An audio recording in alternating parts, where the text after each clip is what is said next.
Alhamdulillahi nahmaduhu wa nasta'inuhu wa nastaghfiruhu wa nu'minu bihi wa natawakkalu alayhi wa na'udzu billahi min shururi anfusina wa min sayyiati a'malina man yahdihillahu fala mudilla lahu wa man yudlilhu fala hadiya lahu wa ashhadu an la ilaha illallah wahdahu la sharika lahu wa ashhadu anna muhammadan abduhu wa rasuluhu amma ba'd.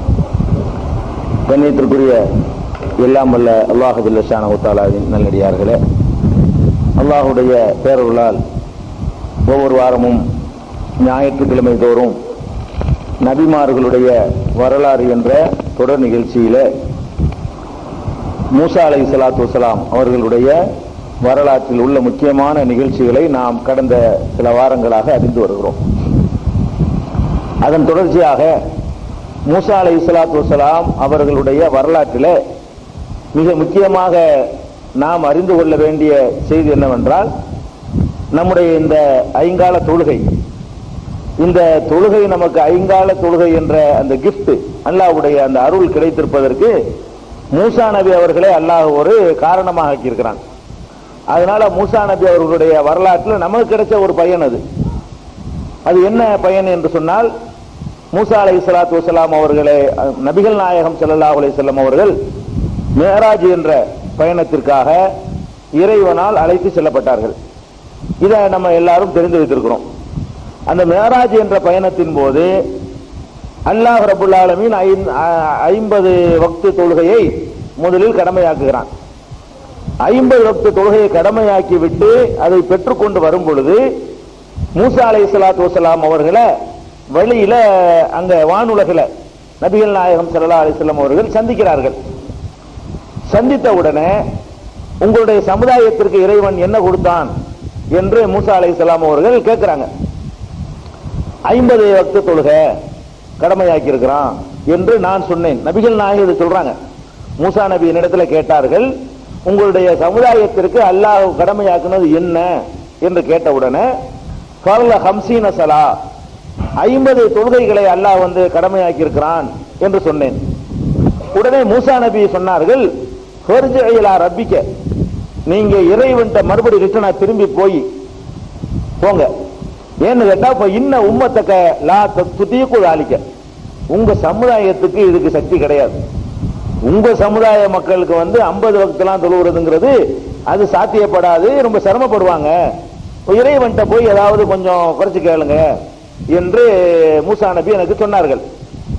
நான் அல்லாஹ்விடத்தில் சென்ற உடனே அவன் ஒரு பகுதியை குறைத்தான். அளவு சொல்லப்படல இந்த ஹதீஸ்ல. புகாரியில 349, 3342 இந்த 2 ஹதீஸ்களில் வருகிறது. இறைவன் ஒரு பகுதியை குறைத்தான்.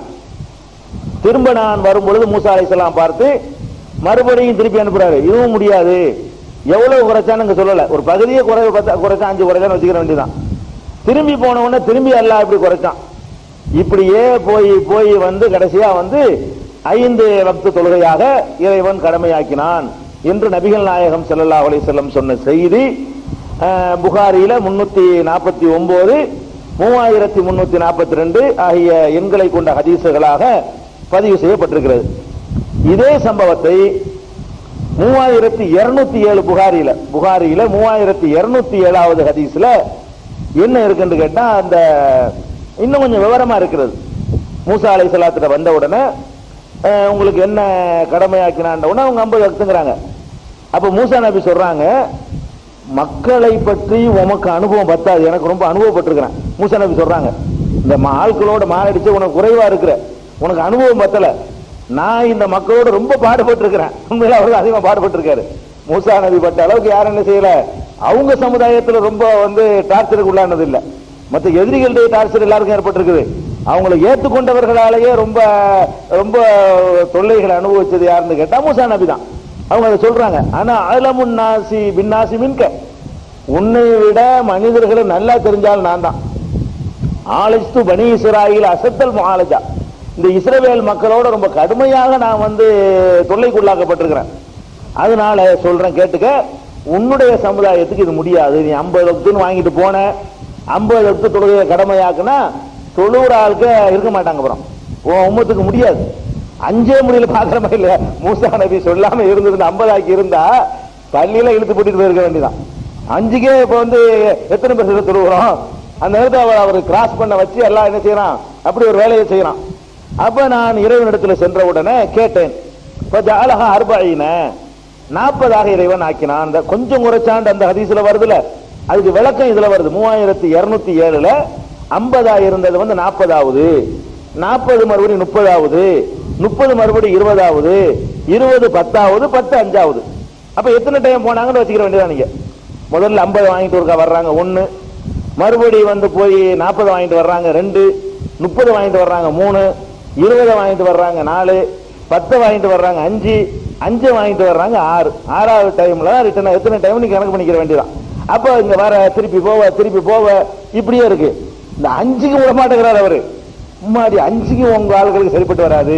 மூசா நபி சொல்றாரு 5 உங்க சமுதாயத்துக்கு அது சரிப்பட்டு வராது, மறுபடியும் போய் குறைச்சு கேளுங்க. அப்ப நபி ஸல்லல்லாஹு அலைஹி வஸல்லம் சொல்றாங்கன்னு கேட்டா, நான் வெட்கப்படுறேன் இறைவன்ட்ட, மறுபடியும் போறதுக்கு எனக்கு வெட்கமா இருக்குது, எத்தனை தடவை தான் போறது என்று இறைவன் சொன்னதாக அந்த செய்தியை நம்ம பார்க்கிறோம். அப்ப இதுல என்ன விஷயத்தை கவனிக்க வேண்டும் என்று கேட்டால், இது மேராஜில் நடந்த ஒரு சம்பவம்.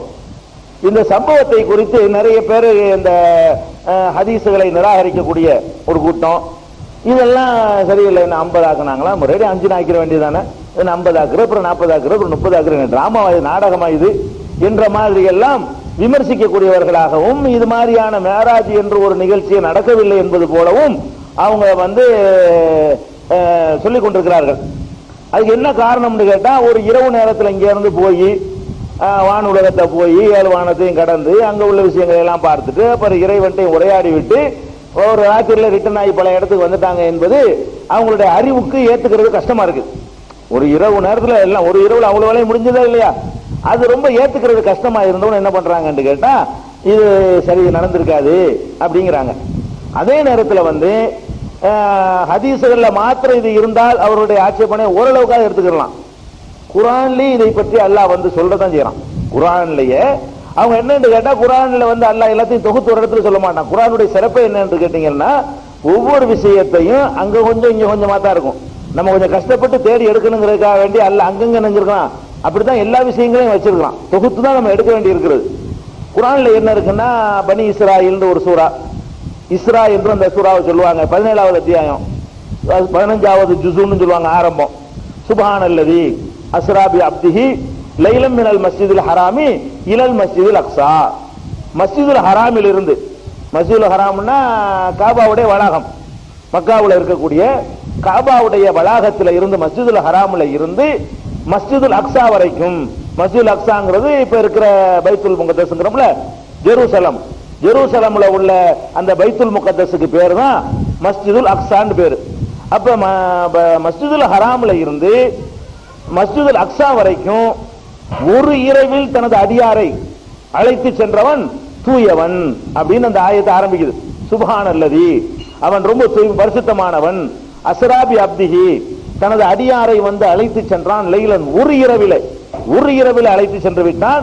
மஸ்ஜிதுல் ஹராம்ல இருந்து மஸ்ஜிதுல் அக்ஸா வரைக்கும் அப்படின்னு வருது. இதுல என்ன செய்வாங்கன்னு கேட்டா, மஸ்ஜிதுல் ஹராம்ல இருந்து மஸ்ஜிதுல் அக்ஸா வரைக்கும் தானே அல்லாஹ் சொல்றான். அங்கே இருந்து வானுலகத்துக்கெல்லாம் போனதா இருந்து அதையும் சேர்த்து சொல்லியிருப்பான. இவ்வளவுதான குர்ஆன்ல இருக்கிறது என்ற கருத்தை வைத்துக் கொண்டு, அதனால வானுலகத்துல போய் மூசா நபியை பார்த்தாங்க, உரையாடினாங்க என்பதெல்லாம் கிடையாது. அதை பத்தி அல்லாஹ் சொல்லும் போது இவர் நிறுத்திக்கிறான் அப்படிங்கிறது ஒரு வாதம் வைக்குவாங்க. 17வது அத்தியாயத்தில் எடுத்தா இவ்வளவுதான் இருக்கும். நீங்க 17வது அத்தியாயத்தை எடுத்து ஆரம்பத்திலே முதல் வசனமே தான். 17வது அத்தியாயத்துல முதல் வசனமே இப்படிதான் ஆரம்பிக்குது. அப்ப அந்த இதை வைத்து பார்த்தவன என்ன செய்வாங்கன்னு கேட்டா, ஆமா மஸ்ஜிதுல் ஹராம்ல இருந்து மஸ்ஜிதுல் அக்ஸா வரைக்கும் தானே போயிருக்கிறாங்க, அதுக்கு மேல உள்ளது இல்லையே, அதனால இதெல்லாம் இருக்காது என்பது போல ஒரு கருத்தை வந்து அவங்க நினைக்கிறாங்க. ஆனா அதுல இன்னொரு விஷயம் இருக்கிறது. இந்த அறிவுக்கு ஏத்துக்கிறலை என்ற அடிப்படையில் வாதிட்டார்களே ஆனால் அதுவும் கூட ஏத்துக்கிறீர்கள். அறிவுக்கு ஏத்துக்கிறலன்னு சொல்ல வந்தார்களே ஆனால் ஒரு இரவுல மஸ்ஜிதுல் ஹராம்ல இருந்து அக்ஸா வரைக்கும் தான் போக முடியுமா? அந்த காலத்துல இருந்த அந்த வாகனங்களுடைய வசதிகளுக்கு ஏற்ப இந்த காலத்து வாகனத்திலையும் போகலாது. அந்த காலத்து வாகனத்தை விடுங்க, ஒரு விமானத்துல வேண்டாம் போகலாம். இன்னைக்கு வந்து விமானத்துல வேண்டுமானால் மஸ்ஜிதுல் ஹராம்ல புறப்பட்டு மஸ்ஜிதுல் அக்ஸாவுக்கு ராத்திரில போகலாமே தவிர, நபிகள் நாயகம் ஸல்லல்லாஹு அலைஹி வஸல்லம் வாழ்ந்த அந்த காலத்துல மஸ்ஜிதுல் ஹராம்ல இருந்து இன்னைக்கு இருக்கிற இஸ்ரேல் எத்தனை கிலோமீட்டர் வருதுன்னு நீங்க மேப்ல பாத்துக்கிறீங்க. அப்ப வந்து மஸ்ஜிதுல் ஹராம் சவுதி அரேபியாவுல இருந்து இஸ்ரேல் நாடு வரைக்கும் பல நாடுகள் வேற இடையில குறிக்கிறது. இவ்வளவையும் கடந்து இவ்வளவு தொலைவுக்கு ஒரு இரவில் போக முடியுமான்னு கேட்டா அதுவும் தான் போக முடியாது. வானுலகத்துக்கு போக முடியாதுன்னு எப்படி அது முடியாதோ அந்த நேரத்தில் போவதற்கு சாத்தியமே கிடையாது. நம்ம நிலையிலிருந்து பார்த்தால் சாத்தியம் கிடையாது. ஆனா இதை செஞ்சது அல்லாஹ் என்ன செய்யறான்னு கேட்டா, முகமது எப்படி சிறந்தவர் தெரியுமான்னு கூட அந்த வசனத்தில் அல்லாஹ் கேட்கல. அவரை அழைத்து சென்ற இறைவன் தூயவன் சுப்ஹான்கிறான். சுப்ஹான்டா என்ன? எந்த பலவீனமும் இல்லாதவன் அர்த்தம். சுப்ஹான் சொன்னா எல்லா விதமான பலவீனங்களுக்கு அப்பாற்பட்டவன் நான், எனக்கு முடியும், நான் ஒரு இரவு இங்க கொண்டு போயிருவேன் அப்படின்னு அல்லாஹ் சொல்லி காட்டுவதில் இருந்து இது வந்து எங்க அறிவுக்கு ஏத்துக்கிறதுல ஆர்கியூமெண்ட் பண்ணாங்கன்னா நிக்காது. இது ஒண்ணு ஏத்துக்கிறாது. குர்ஆன்ல அல்லாஹ் சொல்லிட்டாங்க, நம்ம நம்பணும். ஏன்னா இறைவனுக்கு அதெல்லாம் முடியும். இன்னும் சொல்லுவதாக இருந்தால் இந்த மேராஜ், இந்த விண்ணுலக பயணத்தை எல்லாம் விட அதிசயங்களை வந்து ஒவ்வொரு வினாடி நேரமும் நாம இன்னைக்கு பார்த்து கொண்டுதான் இருக்கிறோம். ஒவ்வொரு வினாடி நேரமும் வந்து நம்ம அவ்வளவு வேண்டியதில்லை. நம்ம வானவர்கள் வந்து இங்க வர்றாங்கன்னு நம்ம நம்புறோம். இருக்கு, குர்ஆன்லயும் அப்படி இருக்கிறது. வானவர்களுடைய பயண வேகத்தை பற்றி குர்ஆனும் சொல்லுகிறது. தாருஜுல் மலாயிகத்து ஃபீ யௌமின் கான மிக்தாருஹு 50 அல்ஃபஸனா, 50,000 ஆண்டுகளுக்கு நிகரான ஒரு நாளில் வானவர்கள் இங்கிருந்து மேல போறாங்க. வானவர்கள் வந்துட்டு போற வேகம் எவ்வளவுன்னு கேட்டா 50,000 வருஷத்தினுடைய வேகம். ஒரு நாள் ஒரு நாள்ல வந்துட்டு போறாங்கன்னு சொன்னா அந்த ஒரு நாள் எவ்வளவு பெரிய நாள் என்று கேட்டால் உங்களுடைய நாட்களை போல 50,000 வருடத்திற்கு நிகரான ஒரு நாளில் வானவர்கள் மேலேறி செல்கிறார்கள் என்று திருக்குர்ஆன் சொல்கிறது. மஆரிஜ்னு அதுக்கு பேரு. அந்த சூரத்துல் மஆரிஜ்ங்கிறதுல அந்த வசனங்கள் வருது. அப்ப அந்த வானவர்கள் எப்படி வேகமா வந்துட்டு 50,000 வருஷத்துக்கு வேகமா வாஸ்தா அந்த விண்ணுலகத்துக்கு போக முடியுதோ அந்த செட்டிங் எல்லாம் பண்ணியிருக்கிறானோ அதே மாதிரி வந்து வானவர்கள் அழைத்து செல்லப்பட்டு நபிகள் நாயகம் போனதுங்கிறது ஒரு பெரிய ஆச்சரியமான விஷயம் கிடையாது. அதை விட நம்ம இருக்கிற இந்த பூமி, இந்த சூரியன், இந்த சந்திரன், இந்த சூரியன் எத்தனை கிலோமீட்டர் வேகமா பறந்து கொண்டிருக்கிற விஷயங்களை எல்லாம் தெரிஞ்சுக்கிட்டு பார்த்தோம்னா அதுவே அற்புதம் தான். அதுவே நம்ம அறிவுக்கு ஏத்துக்கிற முடியாது. ஆனா அப்படிதான் நடந்து கொண்டிருக்கிறது. அந்த அற்புதங்களை நம்ம கவனித்து என்ன செய்யணும்னு கேட்டா, அல்லாஹ் இதை ஒருவருக்கு செய்து காட்டான நம்ம தான் வேணும். இறைவன் இதை செய்யறான். ஆகு என்றால் ஆகக்கூடிய அளவுக்கு வலிமை பெற்ற ஒருவனுக்கு இது வந்து கஷ்டம் கிடையாது. இன்னும் சொல்ல போனா இன்னைக்கு வந்து ரிலேட்டிவிட்டி தியரிங்கிற அந்த ஐன்ஸ்டீனுடைய அந்த தத்துவம் வந்து கண்டுபிடிக்கப்பட்ட பிறகு இதெல்லாம் ரொம்ப சர்ப்பமாகி போச்சு. ஏன்னா இந்த உலகத்துலதான் நேரம் நாட்கள் எல்லாம் நடக்குமே தவிர ஒளி வேகத்துல ஒருத்தன் பயணம் செஞ்சான்னு சொன்னா அவனுக்கு எதுவுமே கிடக்காது. ஒளி வேகத்துல வந்து போனான்னு சொன்னா அவனுக்கு என்ன செய்யாது, நாட்களோ வருடங்களோ மாதங்களோ அவனுக்கு கிடக்காது. அந்த அளவுக்கு போய்கிட்டே இருக்கலாம். இங்க இருந்து ஒருத்தன் ஒளி வேகத்துல போறான், 50 வருஷத்துக்கு பிறகு போயிட்டு திரும்பி வர்றான், அதே வேகத்துல போயிட்டு அதே வேகத்துல திரும்பி வர்றான். நம்ம வயசுல 50 வயசு ஏறி போயிருக்கோம் எல்லாருக்குமே. அவன் போன மாதிரியே வருவான். அதான் அந்த தத்துவங்கள் வழங்குதா. அந்த வேகம் அதிகரிக்க வந்து அந்த காலம் சூழ்நிலை நாள் இரவு பல ஒண்ணுமே அங்க கிடையாது. அப்படியான ஒரு விஷயம் அது. ரிலேட்டிவிட்டி தியரியை வந்து எளிமையான விளக்கையா தெரிஞ்சவங்க கேட்டு தெரிஞ்சுக்கிறங்க.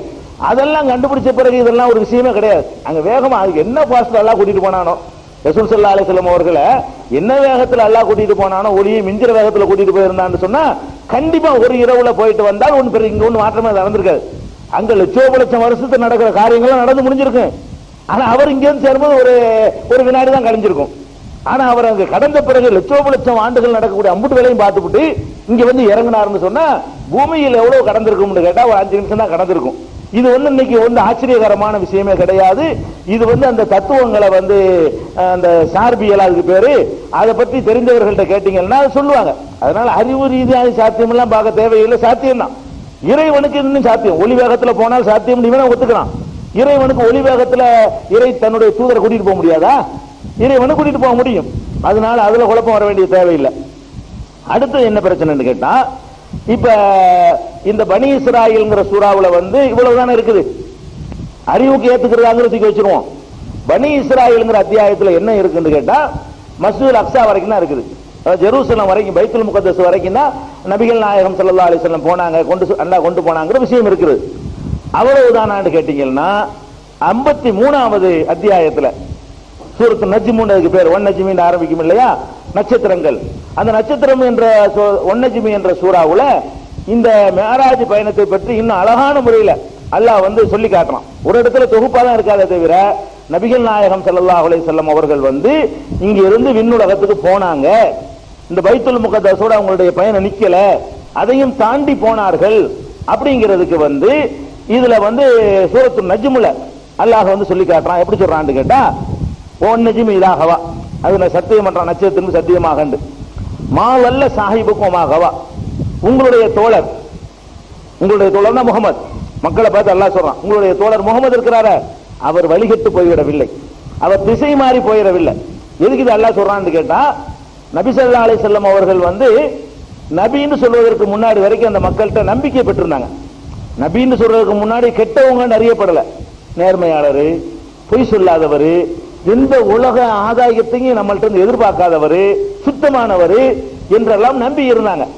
அவங்க வந்து இறை தூதர்னு சொன்ன உடனே ரசூலுல்லாஹ்வை சந்தேகிக்க இல்லை அவர்களால. இவர் பொய் சொல்ல மாட்டார, இறை தூதர்னு சொல்றாருன்னா இவர் பொய் சொல்லவே மாட்டார். இவரை நம்ம நேற்று முந்தான பாக்குறோம், 40 வருஷம் பாக்குறோம், இவரை 40 வருஷமா இவரோட நம்ம வந்து வாழ்ந்திருக்கிறோம். அதனால இவர் வந்து நான் இறைவன் எனக்கு வந்தான், இறைவன் செய்தி வந்துலாம் பொய்லாம் சொல்ல மாட்டார். ஆனா என்ன நடந்திருக்குன்னு கேட்டா, ஏதோ சைத்தான் வந்து நான் தான் இறை தூதர் மனக்கு வானவர்னு சொல்லி இவரை ஏமாத்தி இருக்கிறான். அதுலதான் ஏமாந்து போய் சொல்றாரு, இவர் திட்டமிட்டு போய் சொல்லல. அப்ப கூட அவங்க நம்பிக்கை என்னன்னு கேட்டா, நபிகள் நாயகம் ஸல்லல்லாஹு அலைஹி வஸல்லம் பிளான் பண்ணி வானவர் என்கிட்ட வந்து செய்தி சொன்னாரு என்றெல்லாம் இட்டு கட்டக்கூடியவர் கிடையாது. அது உறுதியா அந்த மக்களுக்கு தெரியும். என்ன ரசூல் ஸல்லல்லாஹு அலைஹி வஸல்லம் அதைத்தானே சொல்லி காட்டினாங்க, ஏன்பா ஃபக்கத் லபிஸ்து ஃபீக்கும் உம்ரன் மின் கப்லிஹி அஃபலா தஅகிலூன், இதற்கு முன்னால் பல வருடங்கள் உங்களோட நான் வாழ்ந்திருக்கிறேனே, அதை பற்றி சிந்தித்து பார்க்க மாட்டீர்களா என்று கேளுங்கள் அல்லாஹ் சொல்லி காட்டுறான். நபிகள் நாயகம் அப்படி கேட்டாங்க போய். அதனால அந்த மக்களை பொறுத்த வரைக்கும் அவங்க என்ன நம்பிக்கை வச்சாங்கன்னு கேட்டா, முகம்மது பொய் சொல்ல மாட்டாரு, உண்மையாளர் தான் அவரு. ஆனா அவர் என்னமோ ஒரு சைத்தாங்கோளாறுல மாட்டிக்கிட்டு ஏதோ வானவர் மலக்கு ஜிப்ரீல் என்னமோ உளர்றாரு, அவர் வந்து ஏதோ சைத்தான்ட்ட ஏமாந்துட்டார், வழி தவறி போயிட்டாரே தவிர அவர் பிளான் பண்ணிக்கிட்டுலாம் போய் சொல்லல. என்னமோ ஒரு பார்த்து சைத்தான் வந்து நான் தான் ஜிப்ரீல்னு சொல்லியிருப்பான், அதை வந்து நம்பிட்டாரு, நம்பிக்கிட்டு நம்மகிட்ட வந்து விடுறாரு தவிர பிளான் பண்ணி அவர் போய் சொல்லல. அவருக்கு என்னமோ ஏதோ நம்ம பயந்துட்டாரு, வழி தவறி போயிட்டாருன்னு சொன்னாங்க. அதுக்கு தான் அல்லாஹ் பதில் ஆரம்பிக்கிறான், மா வல்ல சாஹிபுக்கும், உங்களுடைய தோழர் வழி தவறி போகவில்லை, ஒமா கவா, நீங்க திசையெல்லாம் மாறலப்பா, அவர் கரெக்டா தான் இறை தூதர்னு தன்னை சொல்றாரு, உண்மையில அது என்னுடைய செய்தி தான் அப்படின்னு முதல்ல அந்த எண்ணத்தை எல்லாம் மறுக்கிறான். மறுத்துட்டு ஒமா யன்திகு அனில் ஹவா, இவர் மனோ இச்சைப்படி எதுவும் பேசுவதில்லை. இவரா மனோ இச்சைப்படி இட்டுக்கட்டுதா பேசுறாரான்னு கேட்டா அதுவும் பேசுவதில்லை. இன்ஹுவ இல்லா வஹீயுஹா, அறிவிக்கப்படுகிற செய்தியை தவிர வேறு இல்லை. அவர் பேசுறதெல்லாம் என்னால் அறிவிக்கப்படுற வஹியை தான் பேசுகிறார் இப்படின்னு ஆரம்பிச்சுட்டு அங்கதான் பாயிண்ட் வருது. அல்லமஹு ஷதீதுல் குவா, இந்த செய்திகளை எல்லாம் வலிமை மிக்க ஒருவர் தான் இவருக்கு கற்றுக் கொடுக்கிறார். ஜிப்ரீல் அல்லாஹ் சொல்றான், அல்லமஹு, இவருக்கு வந்து முகமதுக்கு கற்றுத் தருகிறார். ஷதீதுல் குவா, அவர் வந்து ரொம்ப வலிமை மிக்கவர் தான் கற்றுத் தர்றாரு. ரூமிர்ரத்தின் தகுதி உடையவர் அவர் தான் நெஞ்சாரு கற்றுக் கொடுக்கிறாரு அப்படின்னு சொல்லிட்டு அந்த ஜிப்ரீல் அலைஹிஸ்ஸலாம் அவர்களை நபிகள் நாயகம் சந்திச்சாங்கல்ல இந்த ஹிராவுல, ஹதீஸ்கள் எல்லாம் வருதுல, அத குர்ஆனும் சொல்லுகிறது. எப்படி சந்திச்சாரு, அவர் வந்து அடிவானத்துல அவர் தென்பட்டார், ஓஹோபில் உஃபுகில் அலா, மேல் அடிவானத்துல மேற்பகுதியில அவர் தென்பட்டாரு, நெருங்கி வந்தாரு, மேலும் நெருங்கி வந்தாரு. ஜிப்ரீல் வந்து நபிகள் நாயகத்தை நெருங்குறாங்க, நெருங்கி வந்தாங்க. எந்த அளவுக்கு நெருங்கினாங்கன்னு கேட்டா, அந்த வில்லுடைய அந்த 2 வளைவு இருக்கும்ல, அந்த ரெண்டுக்கும் இடையில எவ்வளவு இடைவெளி இருக்குமோ அந்த அளவுக்கு, வில்லுடைய 2 வளைவு இருக்குமோ, ஒரு வில்லுண்டா வளைஞ்சிருக்குமோ, இப்படி இந்த வளைவுக்கு இந்த வளைவுக்கு இடையில என்ன இடைவெளி இருக்குமோ அவ்வளவு கிட்டத்துல, ரொம்ப கிட்டத்தை சொல்வதற்கு அந்த வார்த்தை அரபில் யூஸ் பண்ணுவாங்க. ஒரு வில்லினுடைய 2 முனைகள் அளவுக்கு நெருங்கி வந்தார் நபிகள் நாயகம் இருந்தாங்கன்னு கேட்டா மைக்கு கிட்ட அவர் வந்துட்டாருன்னு அர்த்தம். அங்கிருந்து ஜிப்ரீல் ரொம்ப தூரத்துல வச்சு பார்த்துட்டுலாம் மிரண்டு போய் சைத்தான் நினைக்காதப்பா, அவர் அங்க பார்த்தாரு. அங்க பார்த்த ஜிப்ரீல வந்து அங்க வந்து இன்னும் வந்து இன்னும் பார்த்தாரு. இவ்வளவு கிட்டத்துல நினைஞ்சாரு பார்த்தாரு அப்படின்னு நபிகள் நாயகம் வந்து ஜிப்ரீல் அலைஹிஸ்ஸலாம் வானவரை கண்ணுக்கு கண்ணாத்தான் பார்த்தார்கள் என்று இதை சொல்லி ஃபஅவ்ஹா இலா அப்திஹி மா அவ்ஹா, அறிவிக்க வேண்டிய செய்திகள்லாம் தனது அடியாருக்கு அறிவித்தான்னு வந்துருது. அதுக்கப்புறம் அல்லாஹ் கேட்கிறான் தொடர்ந்து, அஃபத்து மாரூனஹு அலாமா யரா, அவர் பார்த்த விஷயத்திலேயா நீங்கள் சந்தேகப்படுகிறீர்கள்? அவர் பார்த்தாருன்னு சொல்றாரு, ஜிப்ரீல பார்த்தேன்டு, அதுலயாப்பா நீங்க சந்தேகப்படுறீங்க அப்படின்னு சொல்லிட்டு அதுக்கு கவுண்டர் கொடுக்குறான் அல்லாஹ். வலக்கத் ரஆஹு நஸ்லத்தன் உக்ரா, இன்னொரு தடவையும் இவரை அவர் பார்த்திருக்கிறார். இங்கதான் பாயிண்ட் வருது. ஜிப்ரீல பார்த்ததை அவர்கள் நம்ப மாட்டேங்கிறாங்க. நபிகள் நாயகத்துடைய சமுதாயத்து மக்கள் வந்து அது சைத்தானை பார்த்துட்டு இவர் ஜிப்ரீல்ங்கிறாரு, இந்த ஆள் பொய்யெல்லாம் சொல்லல, பிளான் பண்ணலாம் செய்யல, ஏமாந்து போய் நம்மளை அவரை தானே ஏமாந்து போய் நம்மளை ஏமாத்த பார்க்கிறாரு என்று அவர்கள் நினைக்கிறார்கள். அதுக்கு அல்லாஹ் பதில் சொல்றான், வந்தது ஜிப்ரீல் தான் என்பதுல சந்தேகம் இல்லப்பா. ஏன்னு கேட்டா, யாரை இப்ப பார்த்தாரோ, இப்ப இந்த அடிவானத்துல யார பார்த்தாரோ, யார வந்து வில்லு முனை அளவுக்கு கிட்டத்துல வந்து பார்த்தாரோ, இதே ஆளை இன்னொரு இடத்திலையும் பார்த்தார். முகமது நபி அவர்கள் ஜிப்ரீல் அலைஹிஸ்ஸலாம் அவர்களை இன்னொரு தடவையும் பார்த்திருக்கிறார். எங்க பார்த்தார் தெரியுமா? இந்த சிதறத்தில் முன்தஹா, சிதறத்துல் முன்தஹா என்ற இடத்திலையும் பார்த்திருக்கிறார். சிதறத்துல் முன்தஹா எங்க இருக்குண்டா, இந்தஹா ஜன்னத்துல் மஅவா, அங்குதான் ஜன்னத்துல் மஅவா என்ற ஒரு சொர்க்கமே இருக்கிறது. அது கிட்ட வைத்து ஒரு தடவை இணைஞ்சிருக்கிறாரு, இவரை பார்த்திருக்கிறார். கன்ஃபார்ம் ஆயிடுச்சு, சைத்தான் இல்லப்ப. சைத்தான் ஏன் ஜன்னத்துல் மஅவாக்கு போறான்? இவர் பார்த்தது சைத்தானா இருந்தா பூமிக்குள்ளதான் சைத்தான் வந்து விளையாட்டு காட்ட முடியும். ஜன்னத்துல் மஅவான்ற ஒரு சொர்க்கம் இருக்கிறது, அது ரொம்ப உயர்ந்தவர்களுக்கு கிடைக்கிற சொர்க்கம். அது கிட்டத்துல வைத்துக் கொண்டு அங்கேயும் ஜிப்ரீலை இவர் பார்த்தாரு. முஹம்மது ஸல்லல்லாஹு அலைஹி வஸல்லம் அவர்கள் அங்கேயும் நினைஞ்சாங்க, ஜிப்ரீலை பார்த்தாங்க அப்படின்னு சொல்லிட்டு அந்த லக்கத் ரஆ மின் ஆயாத்தி ரப்பிஹில் குப்ரா, தன்னுடைய இறைவனுடைய பல அத்தாட்சிகளை இவர் பார்த்தாரு. அல்லாஹ் அதுல நஜ்ம முடிக்கும் போது 53:18 எப்படி சொல்லி முடிக்கிறான்னு கேட்டா, ஜிப்ரீல பார்த்தாரு, சிதறத்துல் முன்தஹாவை பார்த்தாரு. சிதறத்துல் முன்தஹா தான் அந்த சொர்க்கத்துக்கு பக்கத்துல இருக்கிறது.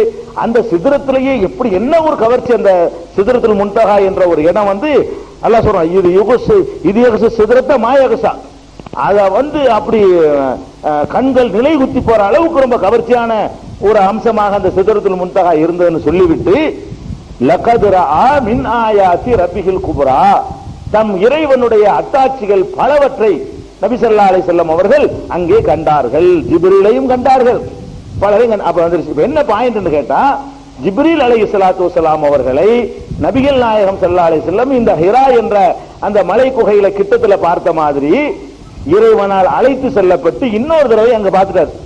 அங்க யாரை பார்த்தார்? அவர் தான் இங்கேயும் பார்த்திருக்கிறார். அப்ப சைத்தான் இல்ல. அவர் பார்த்து சைத்தானை பத்தி ஏமாறலப்ப கன்ஃபார்ம் பண்ணி தான் உங்கள்ட்ட சொல்றார். இதே ஆள வானுலகத்துல வர பார்த்திருக்காருன்னு கேட்டா, அப்ப இப்படி வானுலகத்துக்கு சைத்தான் போவான்? அவர்கள் கிட்ட போனோடனே விரட்டி அடிக்கப்பட்டுருவாங்களே. அப்படிங்கிற ஒரு பாயிண்ட்டுக்காக வேண்டி அல்லாஹ் வந்து நஜ்மு சூரா அப்படி வாசிட்டு வந்தீங்க என்று சொன்னா, நபிகள் நாயகம் ஸல்லல்லாஹு அலைஹி வஸல்லம் அவர்கள் விண்ணுலகம் சென்றதும், அங்க இறைவனுடைய பல அத்தாட்சிகளை பார்த்ததும், அங்கே ஜிப்ரீலை பார்த்ததும், அந்த ஜிப்ரீல் தான் ஹிராவுலையும் பார்த்ததும் தெளிவாக சந்தேகத்துக்கு இடமில்லாமல் நிரூபிக்கப்படுது. அதனால மேராஜ்ல ரசூலுல்லாஹ் போனாங்கிறது குர்ஆன்ல இல்லைன்னு சொன்னாங்கன்னா, குர்ஆனை பற்றின ஒரு அறிவு இல்லாதவர்கள் தான் அதை சொல்ல முடியும். இன்னும் சொல்ல போனா, இந்த மூசா நபி மேட்டர் தான் முக்கியமான மேட்டர். அதான அந்த விஷயத்துல ஒருத்தர் சந்தேகம் தெரிவிச்சாருன்னா அவருக்கு குர்ஆனை பத்தி அறவே அறிவு இல்லைன்னு அர்த்தம். ஏன்னு கேட்டா, திருக்குர்ஆன்ல 32வது அத்தியாயம் 23வது வசனம் ரொம்ப முக்கியமான ஒரு வசனம். இதுல அல்லாஹ் என்ன சொல்லி காட்டுறான்னு கேட்டா, வலக்கத் ஆதைனா மூசல் கிதாப், மூசாவுக்கு நாம் ஒரு வேதத்தை வழங்கினோம். ஃபலா தகுன் ஃபீ மிரியத்தின், நீ வந்து சந்தேகம் கொள்ளாதே. நபிகள் நாயகத்துக்கு கட்டளை, ஃபலா தகுன் ஃபீ மிரியத்தின், நீ வந்து சந்தேகம் கொண்டவராக ஆகிவிடாது. மின் லிகாயிஹி, அவரை சந்தித்ததிலே, மூசாவை சந்தித்ததிலே நீ வந்து சந்தேகம் கொண்டாதே அப்படின்னு அல்லாஹ் சொல்றான். மூசா அலைஹிஸ்ஸலாம் எப்போ மௌத்தா போயிட்டாங்க? நபிகள் நாயகத்துக்கு இந்த வசனம் இறங்கக்கூடிய நேரத்துல எல்லாம் மூசா நபி மௌத்தா போய் எத்தனை ஆயிரம் வருஷம் ஓடி போச்சு. அப்ப எத்தனை ஆயிரம் வருடங்களுக்கு முந்தி இறந்து போனவரை பற்றி அல்லாஹ் பேசும் பொழுது, நீ அவரை பார்த்தீல, அதுல டவுட் வேணாம், நீ அவரை தான் பார்த்த அல்லாஹ் சொல்றான். நீ பார்த்தீலப்பா, ஃபலா தகுன் ஃபீ மிரியத்தின் மின் லிகாயிஹி, அவரை சந்தித்ததுல நீ சந்தேகம் கொள்ளாதே அப்படின்னு அல்லாஹ் சொல்லி காட்டுறான். அப்ப நபி ஸல்லல்லாஹு அலைஹி வஸல்லம் அவர்கள் மூசா அலைஹிஸ்ஸலாத்தை சந்தித்தார்கள் என்று குர்ஆன் சொல்லுது. மௌத்தாகிவிட்ட பிறகும் கூட மூசா நபியை வந்து அல்லாஹ் எடுத்து காட்டி, இதான் விளக்காது. இந்த குர்ஆனுடைய ஆயத்துக்கு அது விளக்கமா இருக்குது. மூசா நபியை சந்தித்தது எல்லாம் ஒன்று கனவுன்னு நினைச்சிடாதப்பா, ஷைத்தான் விளையாட்டு நினைச்சிடாத. நான் தான் அங்க மூசா நிப்பாட்டி வச்சேன், நான் தான் திருப்பி என் அனுப்ப வைச்சேன், நான் தான் திருப்பி உனக்கு 6 தடவை ஓட விட்டேன், எல்லாம் நான் செஞ்ச வேலை தான், நீ அதுல டவுட்லாம் படாத, எல்லாம் நான் தான் செஞ்சேன்னு அல்லாஹ் சொல்றான். அதுதான் சொல்றான், மூசாவை சந்தித்ததுல வந்து நீ டவுட் பட வேண்டாம், சந்தேகப்பட வேண்டாம் அப்படின்னு 32வது அத்தியாயம் 23வது வசனம் சொல்லுகிறது. இதுல இந்த வசனத்துக்கு தப்பா ஒரு விளக்கம் சொல்லுவாங்க. அதனால உங்களுக்கு கரெக்டான விளக்கத்துக்காக விரிவா சொல்ல வேண்டியிருக்கு. இதுல என்ன சொல்லுவாங்கன்னு கேட்டா, வலக்கத் ஆத்தைனா மூசல் கிதாப, மூசாவுக்கு வேதத்தை கொடுத்தோம். ஃபலா தகுன் ஃபீ மிரியத்தின் மின் லிகாயிஹி, அவர் அந்த வேதத்தை சந்தித்தார்ல, அதுல நீ சந்தேகப்படாத அப்படின்ற ஒரு அர்த்தம் கொடுப்பாங்க சில தமிழ் மொழிபெயர்ப்பாளர்களும் சில விரிவுரையாளர்களும். இது அரபி இலக்கணத்துக்கும் ஒரு நடைமுறைக்கும் எதிரான ஒரு அர்த்தம். லிகான்னு சொன்னா சந்திக்கிறதுன்னு சொன்னா உசுரோட உள்ள ஆளை சந்திக்கிறதுக்கு தான் சந்திக்கிறதுன்னு சொல்லுவாங்களே தவிர நான் புத்தகத்தை சந்தித்தேன் யாராவது சொல்லுவாங்களா? நான் இந்த வாட்சியை பார்த்தேன்னு சொல்லுவாங்களே தவிர நான் இப்பதான் வாட்சியை சந்திச்சுட்டு வருகிறேன், இப்போதான் அந்த கடிகாரத்தை சந்தித்து விட்டு வருகிறேன் அப்படி யாராவது சொல்லுவீங்களா? லிகாண்டா லிகாங்கிற லிகா ரசூலுல்லாஹ்வுடைய லிகாவை கூட துவா செய்றீங்களே, லிகாண்டா முலாகாத்துங்கிறீங்க. லிகா முலாகாத்துல ஒரே சொல்ல இருந்து வர்றது. முலாகாத் பண்றோம்ல, முலாகாத்துங்கிற வார்த்தையும் லிகா என்ற வார்த்தையும் ஒரு சொல்லில இருந்து பிறந்த வார்த்தை. முலாகாத்து லிகான்னு சொன்னா நேருக்கு நேரம் சந்திக்கிறது தான். ஒரு பொருளை போய் வாங்குறதுக்கு போய் லிகான்னு சொல்றது இல்ல. அவர் கிதாபை சந்திச்சாராம், நீ அவர் கிதாபை சந்தித்தார்ல அதுல சந்தேகப்படாத, இந்த கிதாபை சந்திக்க செய்வாங்க, கிதாபை வாங்குறத செய்வாங்களே தவிர அதை போய் சந்திக்கிற விஷயம் கிடையாது. அதனால அந்த அப்படி அர்த்தம் போட்டிருப்பாங்க. சில தமிழ் மொழிபெயர்ப்பு பாத்தீங்கன்னு சொன்னா நீங்களே குழம்பி போயிருவீங்க. ஆனா தப்பான மொழிபெயர்ப்பு எப்படி சொல்லுவாங்கன்னா, உலகத ஆத்தையினா மூசல் கிதாப், மூசாவுக்கு வேதத்தை கொடுத்தோம், பலாத்தகுன் ஃபீ மிரியத்தின் மின் லிகாயிஹி, அவர் அதை சந்தித்த விஷயத்திலே நீ சந்தேகம் கொள்ளாத, அவர் அதை வாங்கின விஷயத்துல உனக்கு சந்தேகம் வர வேண்டாம்னு அல்லாஹ் அப்படி கொண்டு வருவாங்க. இது அந்த லிகாங்கிற சொல்லுக்கு அர்த்தம் அது கிடையாது. இன்னும் சொல்ல போனா அரபு மொழியில ஒரு தனி சொல் வழக்கம் ஒன்று இருக்குது. என்ன வழக்கம்னு சொன்னா, இப்ப ஒரு லரபன்னு அடித்தான்னு சொல்லுவாங்க, லரப என்ற சொல்ல அடித்தான்னு சொல்லுவாங்க. இதையே லரபன்னு சொல்லாம நீட்டி லாரபன்னு சொன்னாங்கன்னு வைங்க, லரப லாவ நெடிலாக்கி லாவண்ணா போட்டு சொன்னாங்கன்னு வைங்க, லாரபண்டு ஒருத்தர் அடிச்சான்னு அர்த்தமாயிரும். இவன் அவன் அடிச்சாங்கிறதுக்கு பதிலா இந்த லாரபண்டு போட்டா என்னவாயிரும், ஒருத்தர் அடிச்சுக்கிட்டாங்க அர்த்தம். நசரன்னா உதவினான்னு அர்த்தம். இதையே நாசரன்னு சொன்னாங்கன்னு வைங்க, ஒருத்தன் உதவிக்கிட்டான், அவனுக்கு ஒண்ணு செஞ்சா அவன் எனக்கு செஞ்சான்னு அர்த்தமாயிரும். நசரன்னா உதவினான்னு அர்த்தம். நாசரன்னு போட்டுட்டோம்னு சொன்னா நான் அவனுக்கு உதவுனா அவன் எனக்கு உதவுனா, இப்படி ஒருத்தருக்கு உதவிக்கிறோம்ல, அந்த மாதிரியான உதவிகளுக்கு தான் நான் நீட்டி சொல்லுவாங்க. லக்கி என்று சொன்னா சந்தித்தான் அர்த்தம். அதையே லாக்காண்டு சொல்லி லாண்டு நீட்டி விட்டு சொன்னீங்கன்னு சொன்னா ஒருத்தருக்கு சந்திச்சான்னு அர்த்தம். அவர் சந்திக்க அவர் இவரை சந்திக்க அர்த்தம்.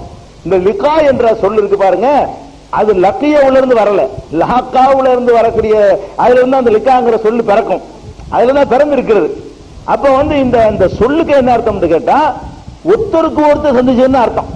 அகராதி பிரகாரம் மொழிபெயர்ப்புல சும்மா சந்திப்புன்னு மட்டையா போட்டுருவாங்களே தவிர அதை விவாதம்னு சொல்லி ஒரு ஆர்குமெண்ட் வச்சு பேச வேண்டிய நிலை வறுமையானால் இந்த சொல்லுக்கு என்ன அர்த்தம் கேட்டா மின் லிகாயிஹி, ஒருவருக்கொருவர் சந்தித்துக் கொண்டதுல சந்தேகம் கொள்ளாதீங்க, நீ அவரை பார்த்த ஒரு உன்னைய பார்த்தான்னு அர்த்தம். இது கிதாபுக்கு சரியா வருமா? கிதாபை நான் பார்ப்பேன், கிதாபு என்னைய பார்க்குமா? கிதாபோட புக்கை நான் பார்ப்பேன், புக் என்னைய பார்க்குமா? மைக்க நான் பார்ப்பேன், மைக் என்னைய பார்க்குமா? அப்ப ஒருத்தருக்கு ஒருத்தர் பார்க்கறது சொன்னாலேயே ரெண்டு மனிதர்கள் ஆயிடுச்சு. மனுஷனா இருக்கணும் இல்ல மலக்குகளா இருக்கணும். அது மாதிரி ஒருவருக்கு ஒருவர் சந்திக்கக்கூடிய மேட்டருக்கு தான் இந்த வார்த்தை யூஸ் பண்ணப்படும். அப்ப திருக்குர்ஆன் என்ன சொல்லுதுன்னு கேட்டா 32:23 வசனத்துல உலகத ஆத்தையினா மூசல் கிதாப், மூசாவுக்கு வேதத்தை கொடுத்தோம், ஃபலாத்தகும் ஃபீ மிரியத்தின் மின் லிகாயிஹி, ஒருவருக்கொருவர் நீங்கள் சந்தித்துக் கொண்டதில் சந்தேகம் கொள்ளாத அப்படின்னு குர்ஆன் சொல்லிவிட்டது. அதனால ஜிப்ரீல அங்க விண்ணுலகத்துல பார்த்ததை குர்ஆன் சொல்லுகிறது, நபிகள் நாயகம் பார்த்ததை அவரை நபிகள் நாயகம் அங்க பாக்குறாங்க. அல்லாஹ்வுடைய ஏராளமான அத்தாட்சிகளை பார்த்ததாகவும் அதே குர்ஆனுடைய அந்த நஜ்முடைய அத்தியாய தொடர்ச்சியில சொல்லுகிறது. மூசா நபியை சந்தித்தார்கள் என்ற விவரம் 32வது அத்தியாயத்துல சொல்லப்படுகிறது. குர்ஆன்லயே தெளிவாக சொல்லப்பட்ட இந்த விஷயத்துக்கு தான் ஹதீஸ் விளக்கமா இருக்கே தவிர அதுக்கு எதிரான கருத்தை ஒன்றும் சொல்லல. மூசா நபியை சந்திச்சார் என்று குர்ஆன் சொல்லுகிறது. மூசா நபி எப்படி சந்திக்க முடியும்னு சந்தேகம் வருது. அந்த சந்தேகத்தை ஹதீஸ் இப்ப நீக்குது. ஹதீஸ் இருந்தா விளங்க, இந்த சந்திப்பு தானே இது. நம்ம இல்லைன்னா என்னவாயிரும், மூசா நபி என்னமோ அங்க மதீனாவுல வாழ்ந்த மாதிரி ஒருத்தர் சந்திக்கிட்ட மாதிரி அர்த்தமாகி போயிடும். ஹதீஸ் இல்லைன்னு சொன்னா ஏருக்கு மாறா வழங்கிட்டு போறதுக்கு வாய்ப்பா போயிடும். மூசா நபி எப்படி ரசூலுல்லாஹ் சந்திப்பாங்கன்னு ஒரு டவுட் வருதுல்ல, அந்த டவுட் எது நீங்க அங்க அல்ல எதை வேணாலும் எடுத்து காட்டுவான். நாளைக்கு நரகத்துல கிடக்கக்கூடிய ஆளு இன்னைக்கு எடுத்து காட்டலையா? நாளைக்கு நரகத்துல யார் யார் கிடப்பாங்க என்பதையெல்லாம் நபிகள் நாயகத்துக்கு இன்னைக்கு எடுத்து காட்டிருக்கணும். அல்ல நாளைக்கு நடக்கிற எடுத்து காட்டும் போது நேற்று எடுத்து காட்டுற பெரிய விஷயம் இல்லையா? இன்னென்ன சொர்க்கத்தில் இருப்பாங்க, இன்னென்ன நரகத்துக்கு போவாங்க, இன்னென்ன தப்புக்கு இன்னென்ன மாதிரியான தண்டனை அனுபவிக்கிறத பார்த்தேன் என்றெல்லாம் நபி ஸல்லல்லாஹு அலைஹி வஸல்லம் மேராஜ்ல சந்திச்சுட்டு சொல்றாங்களே, அதெல்லாம் நடந்துச்சு. இன்னும் நடக்க போகுதா? இன்னும் நடக்க போகுது. கட்டி வாங்குற யாரும் நரகத்துக்கு போகல, விபச்சாரம் யாரும் நரகத்துக்கு போகல, திருண்ண யாரும் நரகத்துக்கு போகல, கற்ற கல்வியை மறைச்ச யாரும் நரகத்துக்கு நம்ம போகல. இனிமேல் விசாரணை நடத்தி ஜட்ஜ்மெண்ட் பண்ணி இனிமே தான் எல்லாரும் அவங்க இடத்துக்கு போக போறாங்க. ஆனா போகும்போது ரசூலுல்லாஹ் பார்த்திருக்காங்க. யாருமே நரகத்துக்கு போகல, கபர்லாம் இருக்கிறோம். மகசூர் பண்ணி எல்லாத்தையும் எழுப்பி ஒரு நாள்ல 1000 வருஷத்துக்கு நிகரான இந்த ஒரு நாள்ல நம்மள எல்லாம் விசாரணை நடத்தி அதுக்கு பிறகுதான் சொர்க்கம் நரகம் என்றெல்லாம் தீர்ப்பு வர போகிறது. அப்ப நபி ஸல்லல்லாஹு அலைஹி வஸல்லம் எப்படி பார்த்தாங்க? இறைவன் எடுத்து காட்டுவான். இந்த மூசாவை சந்திச்சது கூட எடுத்துக்காட்டு. மூசாவை சந்திச்ச நான் உனக்கு காட்டுவேன். என்றைக்கே மூத்தா போன ஆளை கூட உன்ட்ட உரையாடுற மாதிரி கனவுல காட்டுற அல்லாவுக்கு ஏங்க இறை தூதர் காட்டல? உங்களுக்கு காட்டலையா? என்னைக்கே மூத்தா போன உங்க தாத்தாவை நீங்க கனவுல பார்க்கல, உங்க தாத்தா உங்கள்ட்ட பேசல, நீங்க தாத்தாவுக்கு மறுமொழி சொல்லல, என்னென்னமோ நடந்ததுக்கா இல்லையா கனவுல? உங்களை மாதிரி என்னைய மாதிரி ஆட்களுக்கு கனவு மூலமா அல்லாவுக்கு காட்ட செத்து போனால காட்ட முடியும்னு கேட்டா, கனவு இல்லாம இறை தூதருக்கு ஏன் காட்ட இயலாது? கனவுல காட்டுறது அவன் தானே காட்டுறான். அவர் செத்தவர் நம்ம எப்படி வர முடியும்? என்னைக்கோ செத்துறாரு, அவரை பாக்குறோமே. பாக்குறது மட்டும் இல்லையா, பாடி செத்து போன ஜனாசாவைய பாக்குறீங்க, செத்தவரை உசுரோட பாக்குறீங்க. கனவுல செத்தவரை ஜனாசா பார்த்தாலும் பரவாயில்ல, செத்தவரை பாக்குறீங்க, பேசுறாரு, நேத்து நடந்த விஷயத்தெல்லாம் கேட்கிறாரு. என்னப்பா நீ பிரியாணி சாப்பிட்டு நேத்துன்னு கேட்கிறாரு கனவுல வந்துகிட்டு. நேத்து நான் சாப்பிட்ட பிரியாணி அப்படிலாம் கனவுல அல்ல காட்டுறானா இல்லையா? அப்ப கனவுகள்ல நமக்கு எப்படி அதெல்லாம் இறைவன் காட்டுகிறானோ அது மாதிரி இறை தூதர்கள் இறைவனுடைய மெசேஜை வாங்குவதற்காக புரோகிராம் செய்யப்பட்டவர்கள். இறைவனுடைய செய்திகளை வாங்குற புரோகிராம் நம்ம கிட்ட எல்லாம் இல்ல, இறை தூதர்களுக்கு தான் அந்த புரோகிராம் அமைச்சு வச்சிருக்கலாம். அதனால அவர்களுக்கு நேரடியாகவே முடிஞ்சு போன விஷயங்களை காட்டுவது என்பது அதுல டவுட்டுக்குரிய விஷயம் கிடையாது. கண்டிப்பாக நபிகள் நாயகம் ஸல்லல்லாஹு அலைஹி வஸல்லம் அவர்கள் மேராஜ் போனாங்க, அங்க மூசா நபியை சந்திச்சாங்க, இந்த உரையாடல் நடந்துச்சு. அல்லாஹ் தொழுகைய 50 வக்த் தான் கொடுத்தான். அது எந்த ஒண்ணும் குர்ஆனுக்கு எதிரானது கிடையாது. சரியா? இந்த மேராஜ் விஷயத்தையே கூட சொல்ற காரணம் என்னன்னு கேட்டா, இந்த தொழுகை தான் நமக்கு மேராஜாவும் இருக்குது. இறைவன்ட்ட உரையாடுறது நமக்கு தொழுகை தானங்க. அதெல்லாம் நம்ம அல்லாட்ட உரையாடுறோம். எப்படி அல்லாஹ் நம்மள்ட்ட அவன் உரையாடுவான் போனா பேசி பார்த்துட்டு இருக்கிறான். நாம் அல்லாட்ட உரையாடக்கூடிய சந்தர்ப்பம் தொழுகை தானே. அந்த ஒரு அம்சம் இருக்கிறதுனாலையும் முக்கியமான கடமையா இருக்கிறதுனாலையும் அதனோட இந்த தொழுகை மூசா நபியுடைய வரலாறு சம்பந்தப்பட்டிருக்கிறதுனாலையும் மேராஜ் எங்கேயும் சொல்ல வேண்டியிருக்கு. இல்லாட்டி ரசூலுல்லாஹ்வுடைய வரலாறு தான் விளக்கமா சொல்லணும். இங்கேயும் சேர்த்து சொல்ல வேண்டிய காரணம் என்னன்னு கேட்டா, அந்த தொழுகை இப்படி மூசா பார்த்து ஒரு குறைச்சி இதெல்லாம் என்ன அப்படிங்கிற மாதிரி நினைக்க கூடாது. இது ஒரு பாயிண்ட். அடுத்து இதுல என்ன பிரச்சனை வரும் கேட்டா, அல்லாஹ்வுடைய பேச்சு தான் மாறாத. 50 தானே, அது 50 அப்புறம் 40 ஒரே 5 சொல்லிட்டு வேண்டியது. இது என்னத்துக்கு இந்த மாதிரி வேலையை செய்யணும்? நம்ம அப்படி ஒரு ஒரு ஒரு செட்டிங் மாதிரி தெரியல.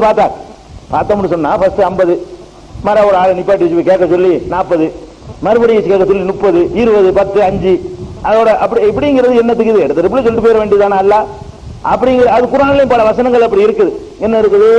மாயு பத்தல் கவுல் லதைய, எந்த பேச்சும் என்னிடத்துல மாற்றப்படாது.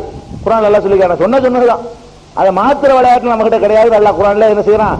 சொல்லி காட்டுறான். எந்த சொல்லும் என்னிடத்துல என்ன செய்யாது? மாற்றுறதும் கிடையாது. பேச்சு மாற்றம் என்பது நம்ம கிட்ட கிடையாது என்று திருமறை குர்ஆனை சொல்லும் பொழுது, அப்ப எதுக்கு இந்த மாதிரி பண்ணணும் என்று ஒரு டவுட் இது ஒரு செட்டிங் மாதிரி தெரியுது பார்த்தா அப்படிங்கிற மாதிரி நினைக்குவாங்க. இது நம்ம ஆச்சரியப்படுற விஷயம் கிடையாது. ஏன்னு கேட்டா, இறைவன் இந்த மாதிரி பல விஷயங்களை செய்யறான்.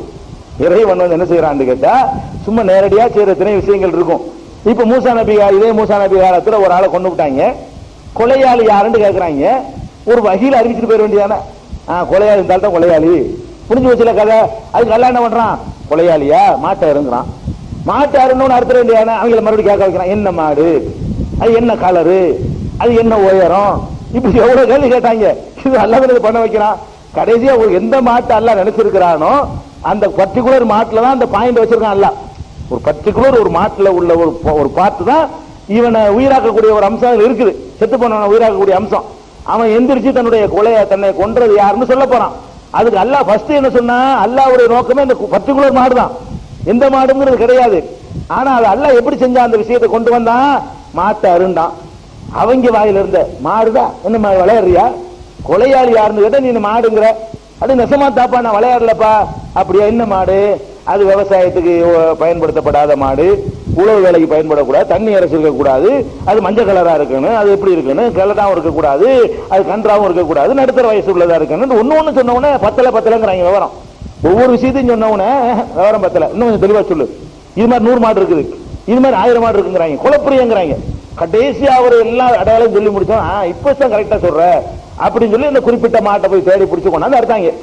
இத எடுத்து நல்லா சொல்ல வேண்டிய கேட்கலாமா?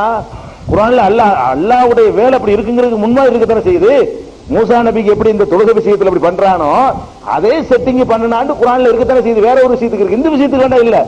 அல்லாஹ்வுடைய அந்த டெக்னிக் அப்படி இருக்குங்கிறது ஒத்துக்கிறதானே வேண்டி இருக்கிறது. அல்லாஹ் எடுத்தோன்னு நினைஞ்சிருக்கலாம், மஞ்சள் மாடு இந்த மாதிரி ஒரு மாட்டை பிடிச்சாரு அதான் பாயிண்ட் வச்சுக்கணும்னு சொல்ல வேண்டியதானே. இவர் என்னமோ சம்பந்தம் இல்லாம வேச வச்சு என்ன கேள்வி பண்றாங்க கேட்க வச்சு கட்டேசில அல்லாஹ் என்ன நாடுனா அதை கொண்டாந்து நிப்பாட்டிவிட்டான். அல்லாஹ் நினைச்ச மாடு அதுதான். அந்த மாட்டை வந்து நேரடியா உத்தரவு போடாம அவனா வந்து கேட்க வச்சு அந்த மாட்டில் கொண்டாந்து நிப்பாட்டி விட்டான். இதான அல்லாஹ்வுடைய நாட்டமா இருந்தா. அல்லாஹ்வுடைய நாட்டம் தான் நடக்க போகுது. அல்லாஹ்வுடைய நாட்டம் நல்லா இப்ப நமக்கு விளங்குது. இப்ப விளங்குது, முதல் விளங்கி இருக்காது, அறுத்து முடிச்சோன்னு விளங்குது. அல்லாஹ்வுடைய பிளான் இதுதான். இந்த மாட்டை அறுக்கிறது அல்லாஹ்வுடைய பிளான். அதுக்கு தான் இவ்வளவு வேலையும் பண்ணிருக்கிறான் அல்லாஹ்னு நம்ம விளங்கிக்கிறோம். அதனால வந்து அதே மாதிரி எப்படி உயிராக்குவை, இறந்தவர்களை எப்படி உயிராக்குவேன் இப்ராஹிம் நபி கேட்டாங்க. அப்படித்தான் உயிராக்குன்னு சொல்லிட்டு போக வேண்டியான 4 பறவையை பிடி, அது அறு, 4 மலையில கொண்டு வை, ஒன்னையும் கூப்பிடு, அது கொண்ட வரும். இப்படிலாம் அல்லாஹ் செய்யறான்னா இப்படித்தான் சில விஷயங்கள் எப்படி பண்ணுவான். அல்லாஹ் வந்து ஆகு என்றால் ஆகிவிடும் என்று இருந்தாலும் கூட சில விஷயங்களை வந்து அப்படி சில ஒரு மாற்றங்களை செய்வான். ஆனா இதுல என்ன வருதுன்னா சொல்லு மாறி போச்சுன்னு வருது. 50 வக்துன்னு கடமையாக்கி போட்டு 5 வந்துருச்சு அப்படின்னா அந்த ஹதீஸ் எந்த ஹதீஸ்ல இதெல்லாம் பாக்குறோமோ அந்த ஹதீஸ்ல அதுக்கு விளக்கம் வந்து விடுகிறது. என்ன வந்துருது தெரியுமா? அல்லாஹ் சொல்றான் கடைசி டைம்ல 50, 40, 30, 20, 10 கடைசி 5 இருக்குல்ல, இந்த 5 கொடுக்கும்போது அல்லாஹ் சொல்றான் ஹிய ஹம்சுன், இது 5 தான். ஆனா ஒய்ய ஹம்சுன, ஆனா 50 தான்.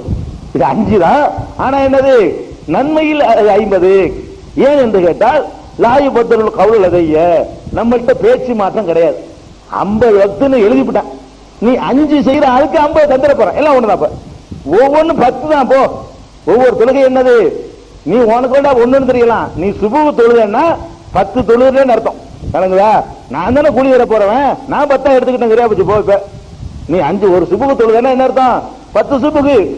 ஒரு லொகர் தொழுதா 10 லொகரு, ஒரு அசர் தொழுதா 10 அசரு.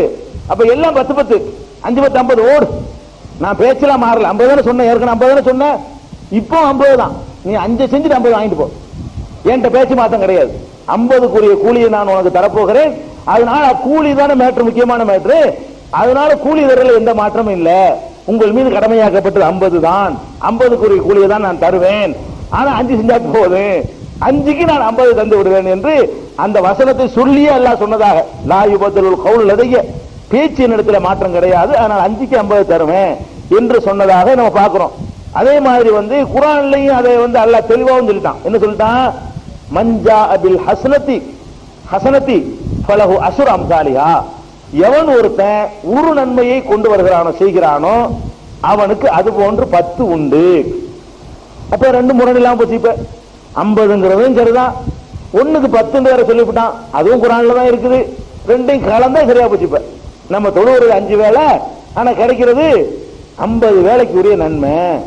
ஏன் கிடைக்குதுன்னா வேற வேற சமுதாயத்துக்கெல்லாம் இது அவ்வளவு இருந்துச்சு, அது நம்ம கவனிக்கணும். வேற வேற சமுதாயத்துக்கெல்லாம் அவருக்கு 50 தானே இருந்திருக்கு. மூசா நபி சமுதாயத்துக்கு 50 இருந்துச்சு. 50 இருந்ததுனால அவர் முடியாதுங்கிறாரு. அவங்களுக்கும் முடியல, உங்க உம்மத்துக்கு முடியுமான்னு கேட்கிறாரு. நம்ம ஃபாஸ்ட் உலகத்துல வாழ்ந்துகிட்டு இருக்கிறோம். டைம்ங்கிறது ரொம்ப முக்கியமா போச்சு இன்னைக்கு. டைம் வந்து அந்த காலத்துல ஒரு சின்ன அற்பமான விஷயத்துக்கு பெரிய டயத்தை வேஸ்ட் பண்ணுவாங்க. அந்த காலத்துல வந்து டைம்ங்கிறத வந்து சின்ன ஒரு விஷயத்துக்கு என்ன செய்யணும், இந்த ஒரு கைக்குட்டை தயாரிக்கிறதுக்கு ஒரு 5 நாள் வேஸ்ட் பண்ணுவாங்க. ஏன்னா பஞ்சு எடுக்கணும், அவங்கள நூல் நூக்கணும், அவங்கள அதை வந்து ஒண்ணுனா கோர்க்கணும், நெய்யணும். ஒரு கர்ச்சிப்பு செய்யறது எவ்வளவு நாள் தேவைப்படும்? இந்த 5 ரூபாய் கர்ச்சிப்பு தயாரிக்கிறதுக்கு அவங்களுக்கு தேவை 5 நாள். டைம் வந்து அநியாயத்துக்கு நாசமா போகும். அந்த காலத்துல ஒரு மூட்டை நெல் அரிசி ஆக்குறதுக்கு வந்து கிட்டத்தட்ட ஒரு மாசம் தேவைப்படும் அவளுக்கு. இன்னைக்கு கொட்டிட்டு திரும்பாத அரிசியா கிடக்கு.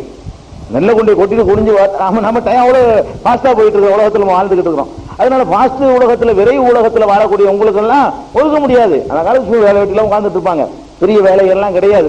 அதனால வந்து நம்ம உண்மை பொழுதுபோக்கு ஒண்ணுமே இருக்காது, சுத்தி பார்க்க ஒண்ணுமே இருக்காது.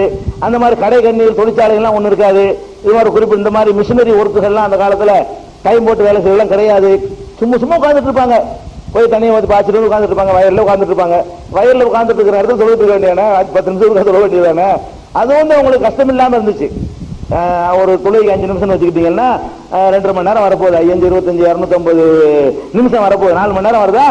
4 மணி நேரம் வரப்போகுது. 24 மணி நேரத்துல 4 மணி நேரம் வணக்கத்துக்கு ஒதுக்க போறாங்க. அப்படி அவங்களுக்கு இருந்துச்சு. நமக்கு வந்து தாங்காதுன்னு சொல்லி இதை குறைச்சிருக்கலாம். அல்ல அதனால மூசா அலைஹிஸ்ஸலாம் அவர்கள் அந்த அப்ஜெக்ஷன் பண்றாங்க. இந்த மூசா அலைஹிஸ்ஸலாத்துல ஒரு விஷயத்தை வழங்கிக்கணும். இந்த இடத்துல மூசா நபியை வந்து இறைவன் பார்த்ததை வைத்துக்கொண்டு நபிமார்கள்லாம் உயிரோட தான் ஒன்று இருந்துட்டு இருக்கிறாங்க, அவங்க இந்த உலகத்தோட தொடர்புல இருக்கிறாங்க, அதனால நல்லடியார்கள் அதை எக்ஸ்ட்ரா சேர்த்துக்குவாங்க.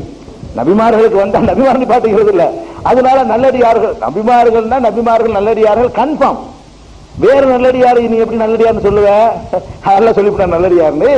அது நபிமார்களுக்கு சொல்ற அப்படி எவ்வளவு ஆதாரம் கிடைச்சாலும் அது நபிமார்களை தவிர அடுத்த ஆளுக்கு பொறுத்த ஏழாது. யாரும் நல்லடியார் நீங்க கண்டீங்க, என்ன நல்லடியார் சொல்லலுமா? உங்கள யாரும் நல்லடியார் நான் சொல்லலுமா? யார் வேணாலும் நடிக்கலாம், நான் நடிக்கலாம், நீங்கள் நடிக்கலாம், உலகத்தை ஏமாத்தலாம், ஊரை ஏமாத்தலாம். என்னுடைய உள்ளத்தில் என்ன இருக்கு எனக்கு என் இறைவனுக்கு தானே தெரியும்.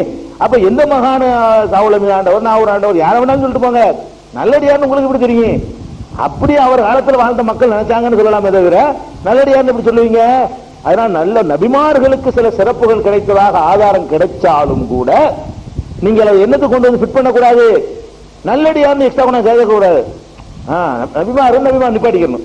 ஏன்னா நபிமார்கள் வந்து இறைவனால் நல்லடியார்கள் என்று அறிவிக்கப்பட்டவர்கள். மூசா நபி நல்லடியார் நான் எப்படி சொல்றேன்? அல்லாஹ் சொன்னா அதனால சொல்றேன். நீங்களும் சொல்லலாம், யார் வேணாலும் சொல்லணும், எல்லாருமே சொல்லலாம் மூசா நபி நல்லடியார்னு சொல்லி ஆகணும். ஏன்னா நல்லடியாருங்க சர்டிபிகேட் எவனுடைய எவன் எஜமான இருக்கான் அவனே சொல்லிவிட்டான். இவர் நல்லடியார் அவர் நல்லடியார் நீங்க எப்படி சொல்லுவீங்க? ஃபர்ஸ்ட் அது பொருந்தாது. ரெண்டாவது கவனிக்க வேண்டிய விஷயம் என்னன்னு கேட்டா, இந்த மாதிரி அந்த மகசர்ல அந்த வானுலகத்துல மூசா நபியை வந்து பார்த்தாங்கன்னு இருக்குல்ல, இந்த பார்த்தாங்க என்பதை வந்து எப்படி புரிஞ்சுக்கிறோம்னு பார்த்தா இதே மேட்டர்ல இன்னொன்னு பார்க்கணும். அதாவது மேராஜுக்கு போனாங்க இல்லையா, போகும்போது சஹி முஸ்லிம்ல வரக்கூடிய ஹதீஸ் என்னன்னு கேட்டா, மூசா அலைஹிஸ்ஸலாம் வந்து பைத்துல் முகத்தஸுக்கு போனோமா அங்க தொழுதுட்டு இருக்காங்கிறாங்க ரசூல் ஸல்லல்லாஹு அலைஹி வஸல்லம். இங்க போறாங்கல்ல மேராஜுக்கு போகும்போது பைத்துல் முகத்தஸுக்கு போறாங்கல்ல அக்ஸாவுக்கு, அங்க போனா முஸ்லிம்ல 251வது ஹதீஸ், அங்க ஒரு தொழுவுறார். தொழுவுறன் அங்க போனா அங்க உட்கார்ந்துட்டு இருக்காரு, இங்க தொழுதுட்டு இருக்காரு. அவரோட பாஸ்தா போறாங்க ரசூல் ஸல்லல்லாஹு அலைஹி வஸல்லம். அல்லாஹ் கூட்டிட்டு போறான். மூசா நபி வந்து துனியாவுல வந்து பைத்துல் முகத்தஸ்ல தொழுவுறத ரசூலுல்லாஹ் பாக்குறாங்க. பார்த்துட்டு மூசா நபி அல்லாஹ் அழைக்கலாம் இல்ல, அழைச்சிக்கிட்டு போற ரசூலுல்லாஹ் தான். அப்ப ரசூல் ஸல்லல்லாஹு அலைஹி வஸல்லம் வந்து ஜிப்ரீல் அழைச்சிக்கிட்டு போறாரு, கொண்டு வேகமா கொண்டு போறாரு. அந்த அழைப்புக்கு ஏற்ற அங்க போனா ஒவ்வொரு இடத்துலயும் ஒரு ஆளை பாக்குறாங்களே, அதுல யாரையும் பாக்குறாங்க, இங்க இருந்தாலும் அங்கேயும் பாக்குறாங்க. இங்கேயும் தான் மூசா நபி இருந்தாங்க, ரசூலுல்லாஹ் கூட முந்தி போய் அங்க இருக்காரு. அப்படி அதுக்கு அர்த்தம் இங்க நாங்க போயிட்டாரா? அப்படி அர்த்தம் கிடையாது. அது எப்படி நம்ம புரிந்து கொள்ளணும்னு கேட்டா, மேராஜில் நடந்த எல்லா காட்சிகளையும் அப்படி நீங்க கவனத்துக்கு கொண்டு வரணும். இது ஏற்கனவே ஒரு சொல்லி இருக்கிறேன். மேராஜில் நடந்த எல்லா காட்சிகளையும் கவனத்துக்கு கொண்டு வந்தீங்கன்னா இதை எப்படி புரிஞ்சுக்கிறேன்னு விளங்கிடுவீங்க. மேராஜில் இதை பார்த்த மாதிரி நான் ஏற்கனவே சுட்டி காட்டினேன்ல, சொர்க்கவாசிகளை பார்த்திருக்கிறாங்க, நரகவாசியை பார்த்திருக்கிறாங்க. பிலாலுடைய செருப்பு, பிலால் உசுரோட பூமியில் இருந்துட்டு இருக்கிறாரு, அவருடைய செருப்பு ஓசையை பார்த்திருக்காங்களா இல்லையா? மேராஜில் இருக்கும்போது பிலால் ஒரு சரட்டு நடப்பார் போல இருக்கு, அது நமக்கு தெரியல எப்படின்னு. அவருடைய நடையை கண்டுபிடிக்கிற அளவுக்கு நடப்பார் போல இருக்குது. அவர் நடந்து போற மாதிரி ரசூலுல்லாஹ்வுக்கு அங்க ஒரு சவுண்ட் கேட்குது. கேட்டு வந்து பிலால்ட்ட விசாரிக்கிறாங்க, ஏன்பா நீ என்ன அப்படி சிறப்பான ஒரு அமல் செய்யற? ரசூலுல்லாஹ் பிலால்ட்ட விசாரிக்கிறாங்க.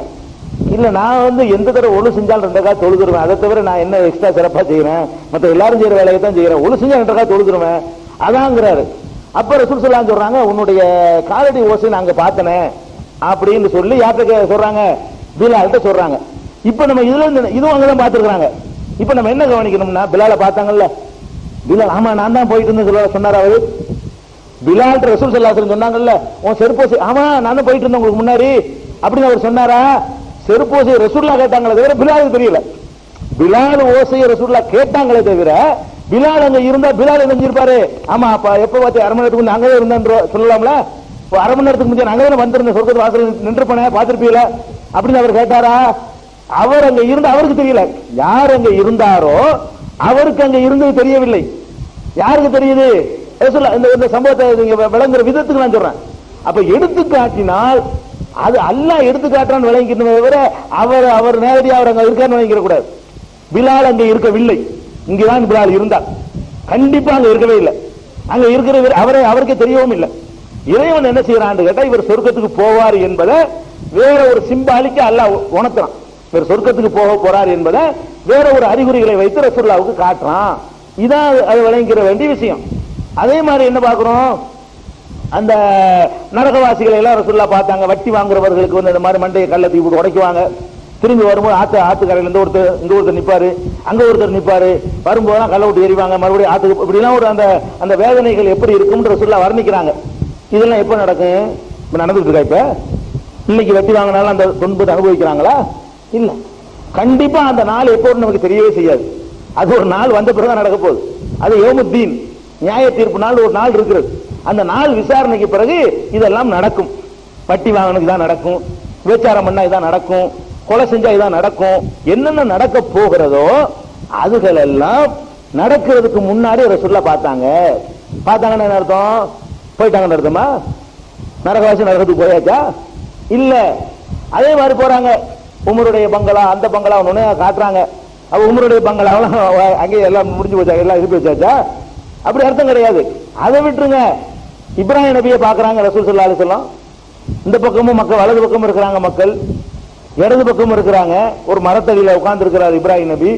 அதையும் பார்த்தேங்கிறாங்க. நபிகள் நாயகம் ஸல்லல்லாஹு அலைஹி வஸல்லம் சொல்றாங்க, இப்ராஹிம் நபியை பார்க்கறான். வலது பக்கமும் கொஞ்சம் பேர் இருக்கிறாங்க, இடது பக்கம் மக்களா குழுமி இருக்கிறாங்க. நிறைய மக்கள் இருக்கிறாங்க. வலது பக்கம் பார்த்தா சிரிக்கிறாரு, இடது பக்கம் பார்த்தா அழுகுறாரு. இங்க சிரிக்க, இங்க பார்த்தா அழுவ. என்னன்னு கேட்டேன். இதெல்லாம் நல்ல மக்கள், சொர்க்கவாசிகள், அதை பார்த்து சந்தோஷப்படுறாரு. இதெல்லாம் நரகவாசிகள், அதை பார்த்து கவலைப்படுறாரு. அப்படி ஆதம் அலைஹிஸ்ஸலாத்தை இப்படி பார்த்தா வருது. இன்னொரு அறிவிப்புல ஆதம் அலைஹிஸ்ஸலாத்தை இப்படி அப்படியும் பார்த்ததாகவும் வருகிறது. அப்ப இதுல என்ன வழங்குது? சொர்க்கவாசிகள் எல்லாமே அந்த ஆதம் நபி இப்ராஹிம் நபிக்கு வலது பக்கத்தில் இருந்திருக்கிறாங்க, நரகவாசிகள் எல்லாமே இடது பக்கத்தில் இருந்திருக்கிறாங்க. இப்ப நம்ம இங்க இருக்கிற யாரா, நம்ம எல்லாருமே ரெண்டுல ஒரு பக்கம் இருக்கதானே செய்வோம். ஒன்னு இந்த பக்கம் இருந்திருப்போம், அல்ல அந்த பக்கம் இருந்திருப்போமா? இல்லையா? சொர்க்கவாசி எல்லாத்தையும் அவர் பார்த்துட்டாரா? இப்ப நம்மளை எல்லாம் அன்னைக்கு அங்க பார்த்ததுனால நம்ம அன்னைக்கு இருந்தோம்னு அர்த்தமா? ரசூல் ஸல்லல்லாஹு அலைஹி வஸல்லம் பார்த்தாங்களே, ஒன்னு ஆதம் அலைஹிஸ்ஸலாத்துடைய வலது பக்கத்துல கண்டிப்பா நம்ம இருந்திருப்போம், அல்லது இடது பக்கத்துலயாச்சும் இருந்திருப்போம். அல்லாஹ் நமக்கு ரஹ்மத் செய்யலன்னு சொன்னா ஒன்னு ரெண்டுல ஒன்னு இருந்திருப்போம். ரெண்டுல ஒன்னு இருந்தேன்னு உங்களுக்கு யாருக்காவது தெரியுதா? ஆமா ஆமா ரசூலுல்லாஹ் சொன்னாங்க. ஆமா நானும் இருந்தேன்ப்ப. சொல்லுங்களா பாப்பா, ஞாபகப்படுத்தி பாருங்களேன். ரசூலுல்லாஹ் சொல்லிட்டாங்கல்ல, ஆமாங்க வந்தார ஒருத்தர், முகமது ஒருத்தர் வந்தார், நம்ம இருந்தோமே இப்ராஹிம் நபிக்கு நம்ம வலது அப்படின்னு யாருக்கு ஞாபகம் இருக்குதா? நமக்கு தெரியல, ஏன்னா நம்ம இருக்கல. அதாவது எடுத்து காட்டுறது. அதாவது வராத மக்களை எல்லாம் இன்னைக்கு கியாமத் அழிகிற வரைக்கும் யாரெல்லாம் வரப்போறார்களோ அவங்களெல்லாம் இதுல இருந்தாங்க. அப்ப அவங்களெல்லாம் அல்லாஹ் வந்து எடுத்து காட்டின மாதிரி மூசா நபி எடுத்து காட்டினதை வைத்துக் கொண்டு நீங்க என்ன செய்யக்கூடாது? அவங்க இன்னைக்கு இருந்துட்டு இருக்காங்க, உலகத்தை பார்த்துட்டு இருக்காங்க, கண்காணிச்சுட்டு இருக்காங்க, வருவாங்க போவாங்க, அதெல்லாம் கிடையாது. இறைவன் இறை தூதருக்கு எடுத்து காட்டுறான், அவ்வளவுதான். ஏன் எனக்கு நீங்க மூசா நபி என்ன பார்க்கணும்? நான் பார்க்கலையே. ரசூலுல்லாஹ்வுக்கு தானே காட்டினா.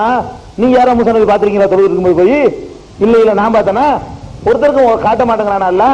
அது நபிமார்களுக்கு ஒரு சிறப்பு தகுதியாக ஒரு நபிக்கு ஒரு நபி அல்லாஹ் காட்டி கொடுத்தான். அது ரெக்கார்டு பூர்வமா நீ பார்த்தல சந்தேகப்படாத ஒரு சொல்லிவிட்டான்.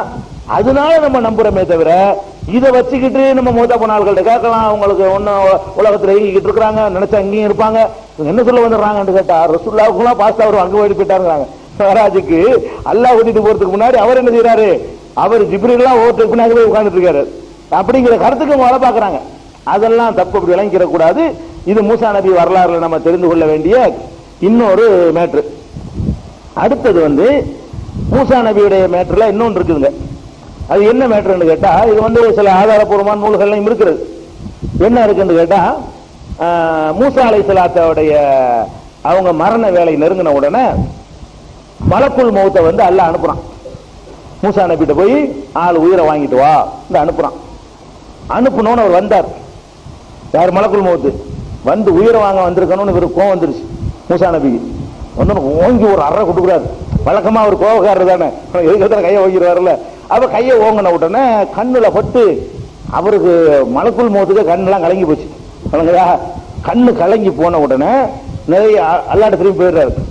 அல்லாட்ட திரும்பி போய், நீ அல்லாஹ் ஒரு ஆள்கிட்ட நீ அனுப்பி வச்சிருக்கிற, அந்த ஆள் சாவுறதை விரும்ப மாட்டேங்கிறாரு, மௌத்தாவுறதுக்கு அவர் விரும்புற ஐடியா இல்ல, அவர்கிட்ட போய் அனுப்பி வச்சிருக்கிறியே அப்படின்ன உடனே அல்லாஹ் வந்து அவர் கண்ணை கரெக்ட் பண்ணானாம். கண்ணை கரெக்ட் சரி பண்ணிட்டு அப்ப அல்லாஹ் சொன்னானா, நீ மறுபடியும் போய் என்ன பண்ணு கேட்டா, அங்க ஒரு காளமாட்டை காட்டி அந்த காளமாட்டுடைய முதுகுல அவருடைய கையை வைக்க சொல்லு. ஒரு காளமாட்டுடைய முதுகுல ஒரு கையை வைக்க சொல்லு. ஒரு கையை வச்சோம்னா அது எவ்வளவு ஏரியாவை கவர் பண்ணு? இவ்வளவு ஏரியா கவர் பண்ணும்ல முதுகுல. அதுல எவ்வளவு முடி இருக்கும்? காளமாட்டு முடின்னா ரொம்ப மெல்லிசா இருக்கும். மாட்டு முடி தெரியுமில, ஆட்டு முடி அளவுக்குலாம் இது இருக்காது. ரொம்ப மெல்லிசான முடி, மாட்டினுடைய முடி. இவ்வளவு இடத்துல வச்சோம்னா அது ஒரு 1 லட்சமா தேருன்னு நினைக்கிறேன். இவ்வளவு ஏரியாவுல கையை வச்சோம்னா அதுல அவ்வளவு முடி இருக்கும். அவர்கிட்ட சொல்லி இந்த மாட்டு முதுகுல கைய வைக்க சொல்லி ஒவ்வொரு முடிக்கும் ஒரு வருஷம் என்ற கணக்குல உனக்கு வந்து வாழ்நாள் தர்றாங்கிறான்ல, என்ன சொல்றேன்னு கேளு அப்படின்ன உடனே அவர் என்ன செய்யறாருன்னு கேட்டா மூசா நபி, சரி அதுக்கு பிறகு என்ன அப்படின்னு இருக்கிறாரு. அதுக்கு பிறகு மௌத்து தான், அப்படின்னா இப்போ நான் ரெடியா இருக்கிறேன் அப்படின்னு சொல்லிட்டு எப்படி இருந்தாலும் மௌத்து தான் அவனு சொல்ற. அப்போ காலமாட்டுடைய முடி ஒரு கையளவுக்கு ஒரு ஏரியாவில் பரப்பளவுல எத்தனை முடி இருக்குமோ அத்தனை வருஷம் ஒரு 10,000 வருஷம் வருமா, சரி 24 வருஷம் வருமா, வரட்டும். அதுக்கப்புறம் என்ன மௌத்து தாங்கிற, எப்படி இருந்தாலும் மௌத்த தான் போகணுங்கிறீங்களா, இப்போ போயிடுறேன் அப்படின்னு அவர் பணிந்து அவர் வந்து மௌத்தா போற ஒத்துக்கிட்டாராம். அப்புறம் உயிரை கைப்பற்றின மூசா நபி கேட்டாங்களா, எல்லாம் என்னை வந்து மௌத்தாக்குறது ஆக்குற, அந்த புனிதமான பூமி இருக்குல்ல பைத்துல் முகத்தஸ், அங்க இருந்து ஒரு கல்லெறி தூரத்துல என்னுடைய உடல் இருக்கும்போது கைப்பற்றிக்க. கல்லறி தூரம்னா ஒரு கல்லை விட்டு எரியும் போது எவ்வளவு தூரம் படுமோ அதான் கல்லறி தூரம்ங்கிறது.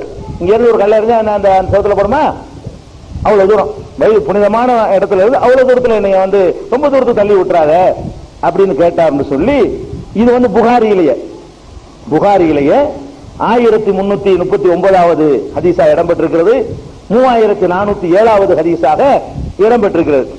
இதே மேற்று வந்து சஹீ முஸ்லிம்ல வந்து 4375வது ஹதீஸாகவும் இடம்பெற்றிருக்கிறது. ஆனா இதுல என்ன பிரச்சனை என்று கேட்டால், இந்த புகாரியில வரக்கூடிய அந்த செய்தியை பொறுத்த வரைக்கும் அபூ ஹுரைரா சொன்னார் தான் வருது. புகாரில இடம்பெற்றிருக்கே தவிர நபிகள் நாயகம் சொல்லி அபூ ஹுரைரா சொன்னதாக வரல. எப்படி வருது, அபூ ஹுரைரா வந்து அவரா சொன்னாருங்கிற மாதிரி தான் புகாரியில வரக்கூடிய அறிவிப்பு இருக்கிறது. முஸ்லீம்ல வரக்கூடிய 4375 முஸ்லீம்ல வரக்கூடிய அறிவிப்புல தான் நபி ஸல்லல்லாஹு அலைஹி வஸல்லம் சொன்னாங்க என்று அவர் சொன்னதாக வருகிறது. புகார்ல வர்ற அறிவிப்புல வந்து அவரா சொன்னதாக வருகிறது வைங்களேன். இதுல என்ன, இத வந்து இந்த ஹதீஸை எடுத்துக்கொண்டு ஹதீஸ்களை அறிஞர்கள் விரிவுரையாளர்கள் எல்லாம் பலவிதமான சந்தேகங்களை இதுல எழுப்புறாங்க. ஏன்னா அறிவிப்பாளர் கரெக்டா இருந்தாலும் இதுல நிறைய பிரச்சனைகள் இருக்கிறது, இதுல நிறைய என்ன இருக்கு, சிக்கல் இருக்கிறது. என்ன சிக்கல்னு கேட்டா, ஃபர்ஸ்ட் என்னன்னா வானவர்களுக்குன்னு ஒரு தனி கேரக்டர் உண்டு, மலக்குன்னு ஒரு கேரக்டர். என்ன கேரக்டர்னு கேட்டா, வானவர்களுடைய வேலை என்னன்னு கேட்டா சொன்னதை செஞ்சிருவாங்க. உங்க ஆட்சேபனை எதிர்ப்புலாம் அவங்களுக்கு ஒண்ணுமே பண்ணாது. போய் எடுனா எடுத்துட்டு வந்துருவாங்க, மிதினா மிதிச்சுட்டு வந்துருவாங்க, குடுனா கொடுத்துட்டு வந்துருவாங்க. உங்கள்ட்ட கருத்து கேட்டுக்கிட்டு எடுக்கலாமான்றது நீங்க என்ன அபிப்பிராயப்படுகிறீர்கள், இதெல்லாம் வானவர்களுடைய வேலையெல்லாம் கிடையாது. விளங்குதா, எட்டுண்டா எடுப்பாங்க, குடுண்டா கொடுப்பாங்க. அப்ப வானவர்கள்ட்ட வந்து சொல்லி உயிரை எடுன்னு நல்லா சொல்லி இருக்கக்கூடிய நேரத்துல இவர் அரைஞ்சாருன்னு சொல்லிட்டு அறையை வாங்கிட்டு அறை ஏழுமா, அல்லாஹ்வுடைய ஆர்டர்ல ஒரு வானவர் வரும்பொழுது வானவருக்கு ஒரு எக்ஸ்ட்ரா பவர் கூட. மனிதனுடைய பவர் நினைச்சாங்கன்னா விசுவரூபம்பாங்களே, அந்த மாதிரி விண்ணுக்கும் பூமிக்கும் உள்ள ஒரு வடிவத்தையும் கூட பெருசா எடுப்பாங்க. அப்படியான ஒரு வலிமை மிக்க ஒரு படைப்பு வானவர்கள். அவ்வளவு ஃபாஸ்டா வருவாங்க, அவ்வளவு ஃபாஸ்டா போவாங்க. அவங்களுடைய வேகம் ஆற்றல் எல்லாமே ஒரு ஊரை அப்படி தலைகளை பெரட்டி விட்டுருவாங்களே. பெரட்டுறது அவங்கள தான் அனுப்பி வச்சான், 2-3 மலைகளை அனுப்பி வச்சான் லூத் நபி சமுதாயத்துக்கு. அப்படி ஒரு தோசைக்கல் மாதிரி பெரட்டி போட்டு போயிட்டாங்க. அப்படியான ஒரு ஆற்றல் படைத்தவங்க வந்து குத்து மனுஷனை குத்துற மாதிரி குத்து கண்ணா நோண்டாரு என்பது மலக்குடைய வலிமைக்கும் அது ஏற்றுக்கொள்ளத்தக்கதாக இல்லை. பாயிண்ட் 1. 2வது பாயிண்ட் என்னன்னா, வானவர்களை பற்றி 16வது அத்தியாயம் 50வது வசனத்தில் அல்லாஹ் சொல்லி காட்டுகிறான், அவர்கள் ஆணையிடப்பட்டதை செய்து முடிப்பார்கள், இறைவனால் கட்டளையிடப்பட்டால் செய்து முடிப்பார்கள். 21வது அத்தியாயம் 27வது வசனத்திலையும் அல்லாஹ் சொல்லி காட்டுகிறான், ஒஹும்பி அம்ரிஹி யாமலூன், அவன் கட்டளை பிரகாரமே அவர்கள் செய்வார்கள், வேற யாருடைய கட்டளையும் அவங்க கேட்கவே மாட்டார்கள் அப்படின்னு சொல்றான். 66வது அத்தியாயம் 6வது வசனத்துல சொல்றான், லா யஸூனல்லாஹ மா அமரஹும், அல்லாஹ் அவர்களுக்கு கட்டளையிட்டதை அவர்கள் மீறவே மாட்டார்கள். யஃஅலூன மா யுமரூன், கட்டளையிடப்பட்டது என்ன செய்வாங்க, செய்து முடிப்பார்கள் அப்படின்னு சொல்லி போடுறான். உயிரை எடுக்கக்கூடிய வானவர்களை பற்றி கூட குறிப்பா அல்லாஹ் சொல்லி காட்டுறான். என்ன சொல்லி காட்டுறான்னு கேட்டா, ஹத்தா இதா ஜா அஹதகுமுல் மௌத், உங்கள ஒருவருக்கு மரணம் வந்து விடும் பொழுது தவஃபத்துஹு ருசுலுனா, நம்முடைய வானவர்களான தூதர்கள் அவரை கைப்பற்றிக் கொள்வார்கள். வஹும் லா யுஃபர்ரிதூன், அவர்கள் அதில் எந்த ஒரு குறையும் வைக்க மாட்டார்கள். அந்த ஒரு செகண்ட், ஒரு வினாடி லட்சத்தில் ஒரு பங்கு கூட முந்தாது பின்னாது, டக்குன்னு அந்த புரோகிராமா தான் டக்குன்னு தூக்கிட்டு போயிருவாங்க. சரியா? அதே மாதிரி வந்து இன்னும் சொல்ல போனா அங்கிருந்து அனுப்பி எடுத்துட்டு வர்ற விளையாட்டும் கிடையாது. உயிரை எடுக்கிற வானவர்களை பற்றி அல்லாஹ் சொல்லும்போது என்ன சொல்றான்னு கேட்டா, குல் யத்தவஃபாக்கும் மலக்குல் மௌத் இல்லதி உக்கிலபிக்கும், உங்களுக்கு என நியமிக்கப்பட்ட வானவர் உங்கள் உயிரை கைப்பற்றுவார். அவருடைய வேலையே அதுதான். எனக்கு என்னுடைய உயிரை கைப்பற்றுறதுக்கு ஒரு வானவர் என்னோட இருந்துகிட்டே இருக்கிறார். அவருக்கு வந்து அவரு கூட நேரம்லாம் தெரியாது. எத்தனை மணி எத்தனை வினாடிலாம் தெரியாது, நுரை இருப்பாரு. அங்கேருந்து ஒரு கமாண்ட் தான் அவர் ஈட்டு எடுத்துருவாரு, அவ்வளவுதான். அது அந்த ஒரு டியூட்டி தான் அவருக்கு. ஒவ்வொரு மனுஷனுக்கும் அல்லாஹ் வந்து ஒரு வானவரை நியமிச்சு வச்சிருக்கான். அப்ப வந்து உக்கில பிக்கும்னா உங்களுக்கு என்றே நியமிக்கப்பட்ட ஒரு வானவர் இருக்கிறார், அவர் உங்கள் உயிரை கைப்பற்றுவார். சும்மா இலா ரப்பிக்கும் துர்ஜஊன், உங்கள் இறைவனிடத்தில் நீங்கள் கொண்டு செல்லப்படுவீர்கள் என்று இந்த 32வது அத்தியாயத்தில் 11வது வசனத்தில் அல்லாஹ் சொல்லி காட்டுறான். அப்ப இதெல்லாம் எதுக்கு நம்ம சொல்றோம்னு கேட்டா, வானவர்கள் வந்து மனுஷன் கருத்து கேட்கக்கூடியவர்களாகவோ அல்லாட்ட வந்து ஒவ்வொரு உயிரை அனுப்பி வைக்கிறதாவெல்லாம் கிடையாது. எல்லாருக்கும் அல்லாஹ் நியமிச்சு வச்சுட்டான். நியமிச்ச புரோகிராம் நடந்துகிட்டு இருப்பாங்க. அப்படிங்கிற வசனங்களோட எல்லாம் நெருடலா இருக்கிறதுனால பெரும்பாலான ஹதீஸ்களை அறிஞர்கள் என்ன பண்றாங்கன்னு கேட்டா, இது வந்து ஒரு சிக்கல் இருக்கத்தான் செய்யுது. இது வந்து இந்த ஹதீஸ் வந்து ஒரு கன்ஃபியூஸ் வந்து திருப்திகரமான ஒரு அவங்களுக்கு இஸ்காலுங்கிறாங்க. அதை வந்து அதை தள்ளி வைக்கணும் அந்த வார்த்தையை சொல்லாம எப்படி சொல்றாங்கன்னா, இதுல ஒரு பெரிய சிக்கல் இருக்கிறது. ஏன்னா இது வந்து உங்களை குர்ஆன் ஆயத்தை நிராகரிக்கிற மாதிரி வருது அப்படிங்கிறாங்க. சில அறிஞர்கள் சொல்றாங்கன்னா, அபூ ஹுரைரா சொன்னதான் வருது, ரசூலுல்லாஹ் சொன்னதான் வருதுல. இந்த ரசூலுல்லாஹ் சொன்னதா வர்றது இடைச்சொற்களா இருக்கும். அபூ ஹுரைரா அவர் கருத்து சொல்றாரு, அவர் கருத்து நம்ம எந்த ஒரு இடங்களும் வராது. அபூ ஹுரைரா சொல்றதுன்னு வச்சுக்கிட்டீங்கன்னா, அபூ ஹுரைரா சொல்ல எழுதணுமா? நம்ம நபிகள் நாயகம் சொன்னதுனால வெயிட் வருமே தவிர, அபூ ஹுரைரா அவர் கருத்தை சொன்னாருன்னா புகாரில வருது. புகாரில வரக்கூடிய அறிவிப்புல வந்து அபு எப்படி வருது, அன் அபீ ஹுரைரா ரலியல்லாஹு அன்ஹு கால உர்சில மலக்குல் மௌத்னு வருது. அபூ ஹுரைரா சொன்னார், மலக்குல் மௌத் அனுப்பப்பட்டு, அப்படிதான் ஆரம்பமா இருக்குது. நபி சொன்னார் வார்த்தைகளை குறிப்பிடப்படவே இல்லை. அதனால இது அபூ ஹுரைராவுடைய சொந்த கூற்று என்று விட்டு குர்ஆனுடைய கருத்துக்களை மேற்கொள்ளணும். புகாரில வந்தா கூட அபூ ஹுரைரா சொன்னார் தானே வருது, அல்லாஹ்வுடைய ரசூல் சொன்னார்னு வரல இல்ல.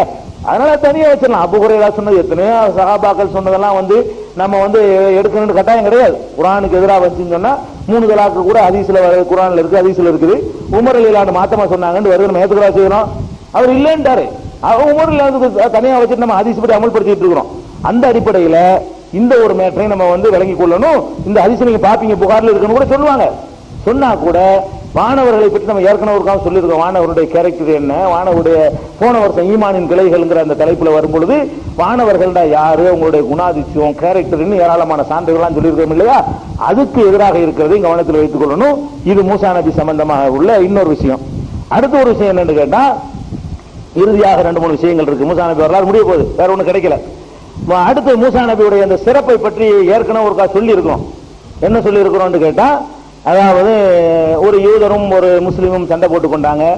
சண்டை போட்டு கொள்ளும் பொழுது என்ன செஞ்சாரு, யூதர் சொன்னாரு முகமதை விட மூசா தான் உயர்ந்தவர் அப்படின்னு அவர் சொல்றாரு. முஸ்லீம் சஹாபி சொன்னாரு இல்ல இல்ல முகமது தான் மூசா விட உயர்ந்தவர். அந்த சண்டையில வந்து முஸ்லீம் வந்து யூதர் அடிச்சு விட்டார். நபிகள் நாயகத்துல வந்து வழக்கு வருது. வழக்கு வந்தவன நபி ஸல்லல்லாஹு அலைஹி வஸல்லம் என்ன பண்றாங்கன்னு கேட்டா, அப்படி சொல்லாதீங்க. என்ன சொல்றாங்க, லா துகையிரூனி அலா மூசா, மூசாவை ஒப்பிட்டு பார்த்து என்னை சிறப்பித்து கூறாதீர்கள், மூசாவை விட என்னை வந்து நீங்க சிறப்பித்து சொல்லாதீங்க. ஏன் சொல்லக்கூடாதுன்னு கேட்டா, இன்னும் நாச யுசாக்கூன யௌமல் கியாமா, கியாம நாளையில வந்து நியாய தீர்ப்பு நாளையில மக்கள் எல்லாம் மூர்ச்சையாகி விடுவார்கள். ஃபாஸாக்குமாகும், நானும் அவங்களோட சேர்ந்து மூர்ச்சையாகி விடுவேன். ஃபஅகூன அவ்வளமை யஃபீக், முதலில் தெளிவடையக்கூடியது நானாகத்தான் இருப்பேன். ஃபைதா மூசா, உடனே ஆனா மூசா என்ன செய்வார்னு கேட்டா, அரசுடைய காலை பிடித்துக் கொண்டு நின்றுட்டு இருப்பாரு. நான் தான் முதல் எந்திரிப்பேன், ஆனா மூசா அதுக்கு முந்தி நிற்பாரு. அப்ப ரசூல் ஸல்லல்லாஹு அலைஹி வஸல்லம் சொல்றாங்க, ஃபலா அத்ரி, எனக்கு தெரியவில்லை, கான ஃபீமன் சைக ஃபஅபாக, மூர்ச்சியாகி அவர் எழுந்த லிஸ்ட்ல ஃபர்ஸ்ட்ல முந்தி கொண்டாரா, அல்லது வந்து அவுக்கான மிம்மன் இஸ்தகன் அல்ல, அல்ல யாருக்கு அல்லாஹ் சலுகை அளித்து விட்டானோ அதுல ஒரு லிஸ்ட்ல அவர் சேர்ந்து விட்டாரா எனக்கு தெரியல. மூர்ச்சி ஆகாம நின்றுட்டு இருக்கிறாரா, அல்லது மூர்ச்சி ஆகிட்டு எனக்கு முந்தி எந்திரிச்சிட்டாரான்னு தெரியல. அப்படிப்பட்ட சிறப்புக்குரிய ஒரு மூசா லேசா நினைச்சிடாதீங்க, மூசாவோட ஒப்பிட்டு பார்த்து என்னை சொல்லாதீங்க என்று சொல்லி பெருமானார் ஸல்லல்லாஹு அலைஹி வஸல்லம் சொன்ன செய்தி புகாரியில 2411, 2412, 3398, 3408, 3415, 4638, 4517, 6917, 7428, 7472 ஆகிய ஹதீஸ்கள் புகாரியில இத்தனை இடங்கள்ல இந்த மூசா நபியை விட என்னை சிறப்பிக்காதீர்கள் என்று நபி ஸல்லல்லாஹு அலைஹி வஸல்லம் சொன்ன செய்தி இடம்பெற்றிருக்கிறது. அதனால மூசா அலைஹிஸ்ஸலாமுடைய சிறப்பும் லேசப்பட்டதில்லை. அது நம்ம கவனத்தில் இருக்கணும். லேசா நம்ம மட்டமா நினைச்சிடலாம் கூடாது. மூசா நபி அவர்கள் ரொம்ப பெரிய ஒரு உயர்ந்த அந்தஸ்து பெற்ற இறை தூதர்களில் ஒருவர். அதையும் நம்ம கவனத்தில் வச்சுக்கணும். இந்த சம்பவத்தை ஆதம் அலைஹிஸ்ஸலாமுடைய வரலாறுலையும் உங்களுக்கு சொல்லி இருக்கணும். ஆதம் அலைஹிஸ்ஸலாம் மூசா அலைஹிஸ்ஸலாம் சண்டை போட்டுக்கிட்ட விஷயம். என்ன சண்டை போட்டுக்கிட்ட விஷயம், அதை வந்து அல்லாஹ் காட்டுறான். 2 பேரையும் ஒண்ணா உட்கார வச்சு அல்லாஹ் கேட்கிறான். மூசா நபி கேட்கறாங்க, நீ தான் ஆதமோ பாப்பாட்ட கேட்கிறாரு. ஆதம் அலைஹிஸ்ஸலாத்து மூசா இருக்கிறாங்க ஒரு சபையில. அல்லாஹ் அப்படி ஒரு காட்சியை உண்டாக்குறான். அப்ப ஆதம் இடத்துல மூசா கேட்கிறாரு, நீ உன்னுடைய தப்புனால எங்களை எல்லாம் சொர்க்கத்துக்கு வெளியேற்றிப்பியப்பா, நீ மாத்திரம் தப்பு பண்ணாம இருந்தா எல்லாம் நடந்திருக்குமா? உன்னாலதானே எல்லாரையும் வெளியேற்றின அப்படின்னு வாப்பாட்டு மேல என்ன செய்யறாரு, குற்றச்சாட்டை ஃபைல் பண்றாரு. அப்ப ஆதம் அலைஹிஸ்ஸலாம் சொல்றாங்க, ஓ நீதான் மூசாவோ? அவர் கேட்கிறார், நீ அந்த மூசா அல்லது இஸ்தஃபாக்கல்லாஹு பி ரிசாலாத்திஹி வ கலாமிஹி, தூதுத்துவத்திற்காகவும் உரையாடுவதற்காகவும் அல்லாஹ் தேர்ந்தெடுத்துக் கொண்ட மூசா நீதானோ? ஆமாங்கிறாரு. அவர் கேட்கிறாரு, ஏன்பா உனக்கு தந்த வேதத்திலேயே மூசா தப்பு செஞ்சான்னு எல்லாம் எழுதி வச்சிருக்கிறான், அல்லாஹ் எழுதினபடிதான் நடக்கணும் உனக்கு தெரியுமா இல்லையா? அவன் ஏற்கனவே எதை பத்தி உன்னையும் என்னையும் படைக்க முந்தி தீர்மானிச்சுட்டானோ அந்த விஷயத்துல நீ என்னை கேள்வி கேட்கிறியா? இப்படித்தான் நடக்கும்னு அவன் எழுதி வச்சுக்கிறான். வேதத்துல இருக்கா இல்லையா? உனக்கு தந்த வேதம் என்ன அன்னைக்கு தான் தயாரிக்கப்பட்டதா? உன்னை என்னை படைக்கிறதுக்கு முன்னாடி உனக்கு தர வேண்டிய வேதத்தை எல்லாம் பிளான் பண்ணிட்டான். அந்த வேதத்துல இருக்குது மூசா தப்பு பண்ணுவாரு. அவன் என்ன எழுதி வச்சான் அதான் நடக்கும். அவன் எழுதி வச்சபடி நான் நடந்திருக்கிறேன், நீ என்ன என்னை நீ கிராஸ் பண்ற அப்படின்னு சொன்னவன ரசூலுல்லாஹ் சொல்றாங்க, மூசாவை ஆதம் ஜெயித்து விட்டார் அப்படின்னு சொல்லி ரசூல் சொல்லாங்க. இந்த சம்பவத்தை சொல்லிட்டு ஹஜ்ஜ ஆதம மூசா, ஆதம் மூசாவை வென்று விட்டார். இந்த வார்த்தையை பதில் சொல்ல முடியல. இது புகாரியில 3409, 4738, 7515 ஆகிய ஹதீஸ்கள் இடம்பெற்றிருக்கிறது. இதுவும் அந்த மாதிரி தான். சந்திச்சாங்கன்னா என்ன, அதை அல்லாஹ் ஒரு எடுத்து காட்டுறான். அப்படி இந்த சந்திச்ச மாதிரியும் ஒரு உரையாடல் நடந்த மாதிரியும் நபிகள் நாயகம் ஸல்லல்லாஹு அலைஹி வஸல்லம் அவர்களுக்கு எடுத்து காட்டுறான். அதை கவனித்துக் கொள்றோம். அடுத்து இன்னொரு விஷயம் மூசா நபி தெரிந்து கொள்ள வேண்டிய விஷயம் என்னன்னு கேட்டா, நபிகள் நாயகம் ஸல்லல்லாஹு அலைஹி வஸல்லம் அவர்களுக்கும் மூசா நபிக்கும் 2 ஒற்றுமை இருக்கிறது. மற்ற சிறப்பான ஒற்றுமை என்ன ஒற்றுமைன்னு கேட்டா, நபி ஸல்லல்லாஹு அலைஹி வஸல்லம் அவர்கள் மனிதர்களுக்கு தூதர் அனுப்பப்பட்ட மாதிரி ஜின்களுக்கும் தூதர் அனுப்பப்பட்டாங்க. நபிகள் நாயகம் ஸல்லல்லாஹு அலைஹி வஸல்லம் அவங்க மனுஷனுக்கு மட்டும் தூதர் இல்ல, ஜின் என்ற ஒரு நம்ம கண்ணுக்கு தெரியாத ஒரு பகுத்தறிவு உள்ள ஒரு படைப்பு இருக்கு, நம்ம நம்பணும் இல்லையா? அந்த ஜின் என்ற படைப்புக்கும் நபிகள் நாயகம் ஸல்லல்லாஹு அலைஹி வஸல்லம் அவர்கள் தூதர் அனுப்பப்பட்டார்கள். அது குர்ஆன்ல சூரத்துல் ஜின் என்ற ஒரு அத்தியாயம் இருக்கிறது. அதுல ஜின்களே குல் ஊஹிய இலைய அன்னஹு இஸ்தமா நஃபரும் மினல் ஜின்னி ஃபகாலு இன்னா சமீனா குர்ஆனன் அஜபன் யஹ்தி இலா ருஷ்தி ஃபஆமன்னா பிஹி, ஜின்கள்ல ஒரு கூட்டம் அழகான குர்ஆனை கேட்டோம், நாங்கள் நம்பிக்கை கொண்டோம் என்று சொல்லி ஈமான் கொண்டதாக விசுவாசித்ததாக திருக்குர்ஆன்லயே சூரத்துல் ஜின்ல நீங்க பார்க்கலாம். இதே மாதிரி மூசா நபி அவர்களும் கூட அந்த ஜின்களுக்கும் தூதர் அனுப்பப்பட்டார்கள். மூசா நபி எப்படி பனி இஸ்ராயலுக்கு தூதரா இருந்தாங்களோ அதே மாதிரி ஜின்களுக்கும் அவர் தூதரா இருந்திருக்கிறாரு என்பதற்கு 46வது அத்தியாயத்துல 29, 30 ஆகிய வசனங்கள்ல நம்ம கேட்கிறோம். என்ன இருக்குன்னு கேட்டா, நபிகள் நாயகத்துல ஜின்கள் வந்தன, நபிகள் நாயகம் ஓதி காட்டின குர்ஆனை செவியுற்றன, செவியுற்று விட்டு சமுதாயத்துல போய் ஜின்கள் பேசுது.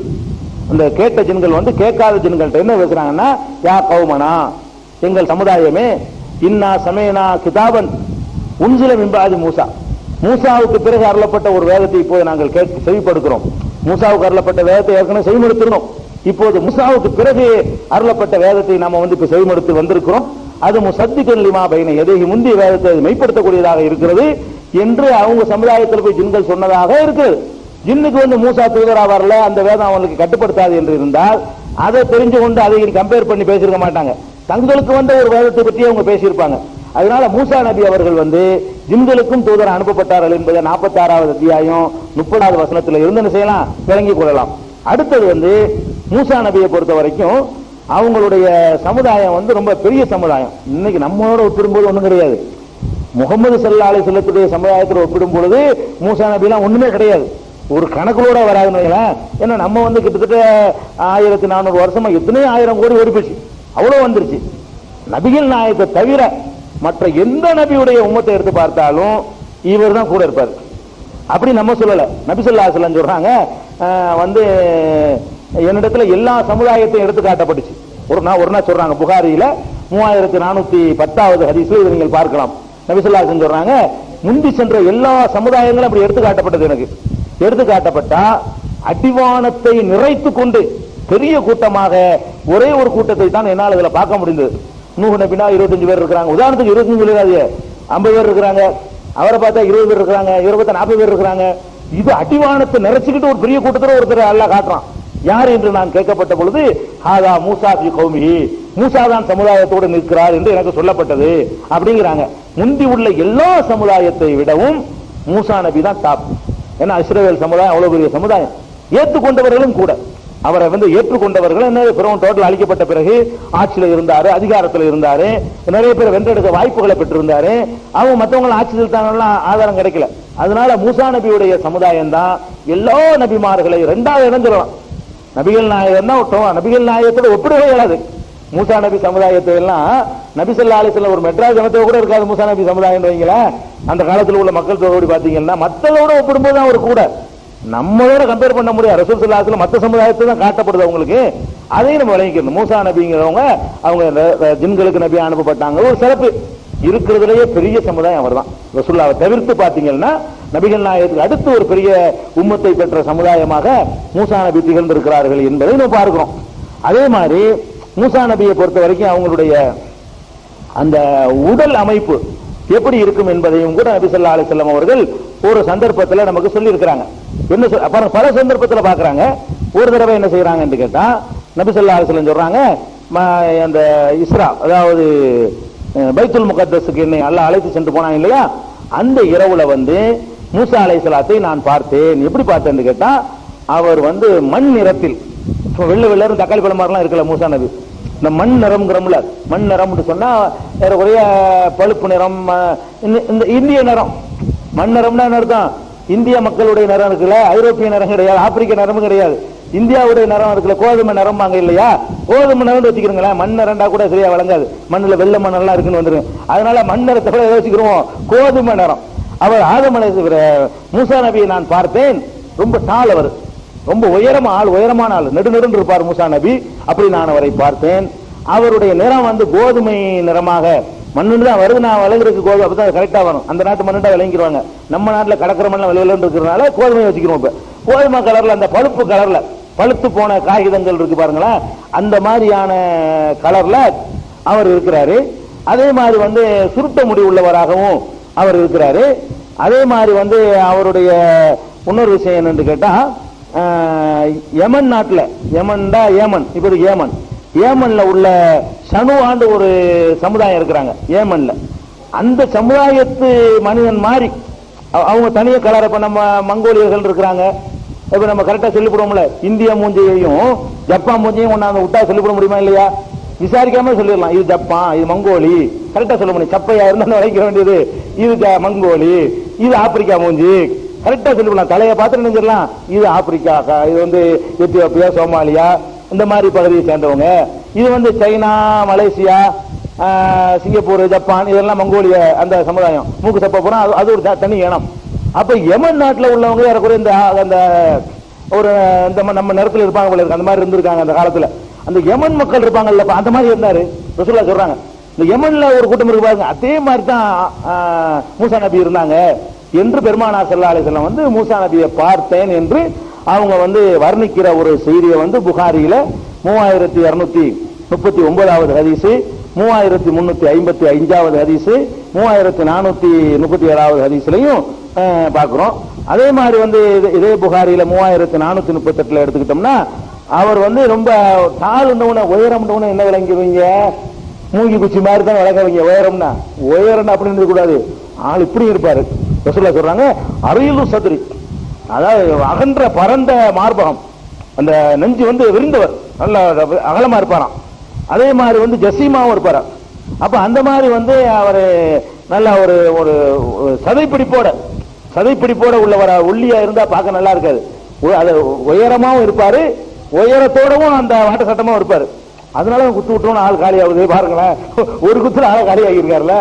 அந்த மாதிரி அவர் இருந்திருக்கிறார் என்பதற்கு அதுவும் புகாரில வந்து நீங்க அதை வந்து பார்க்கலாம்.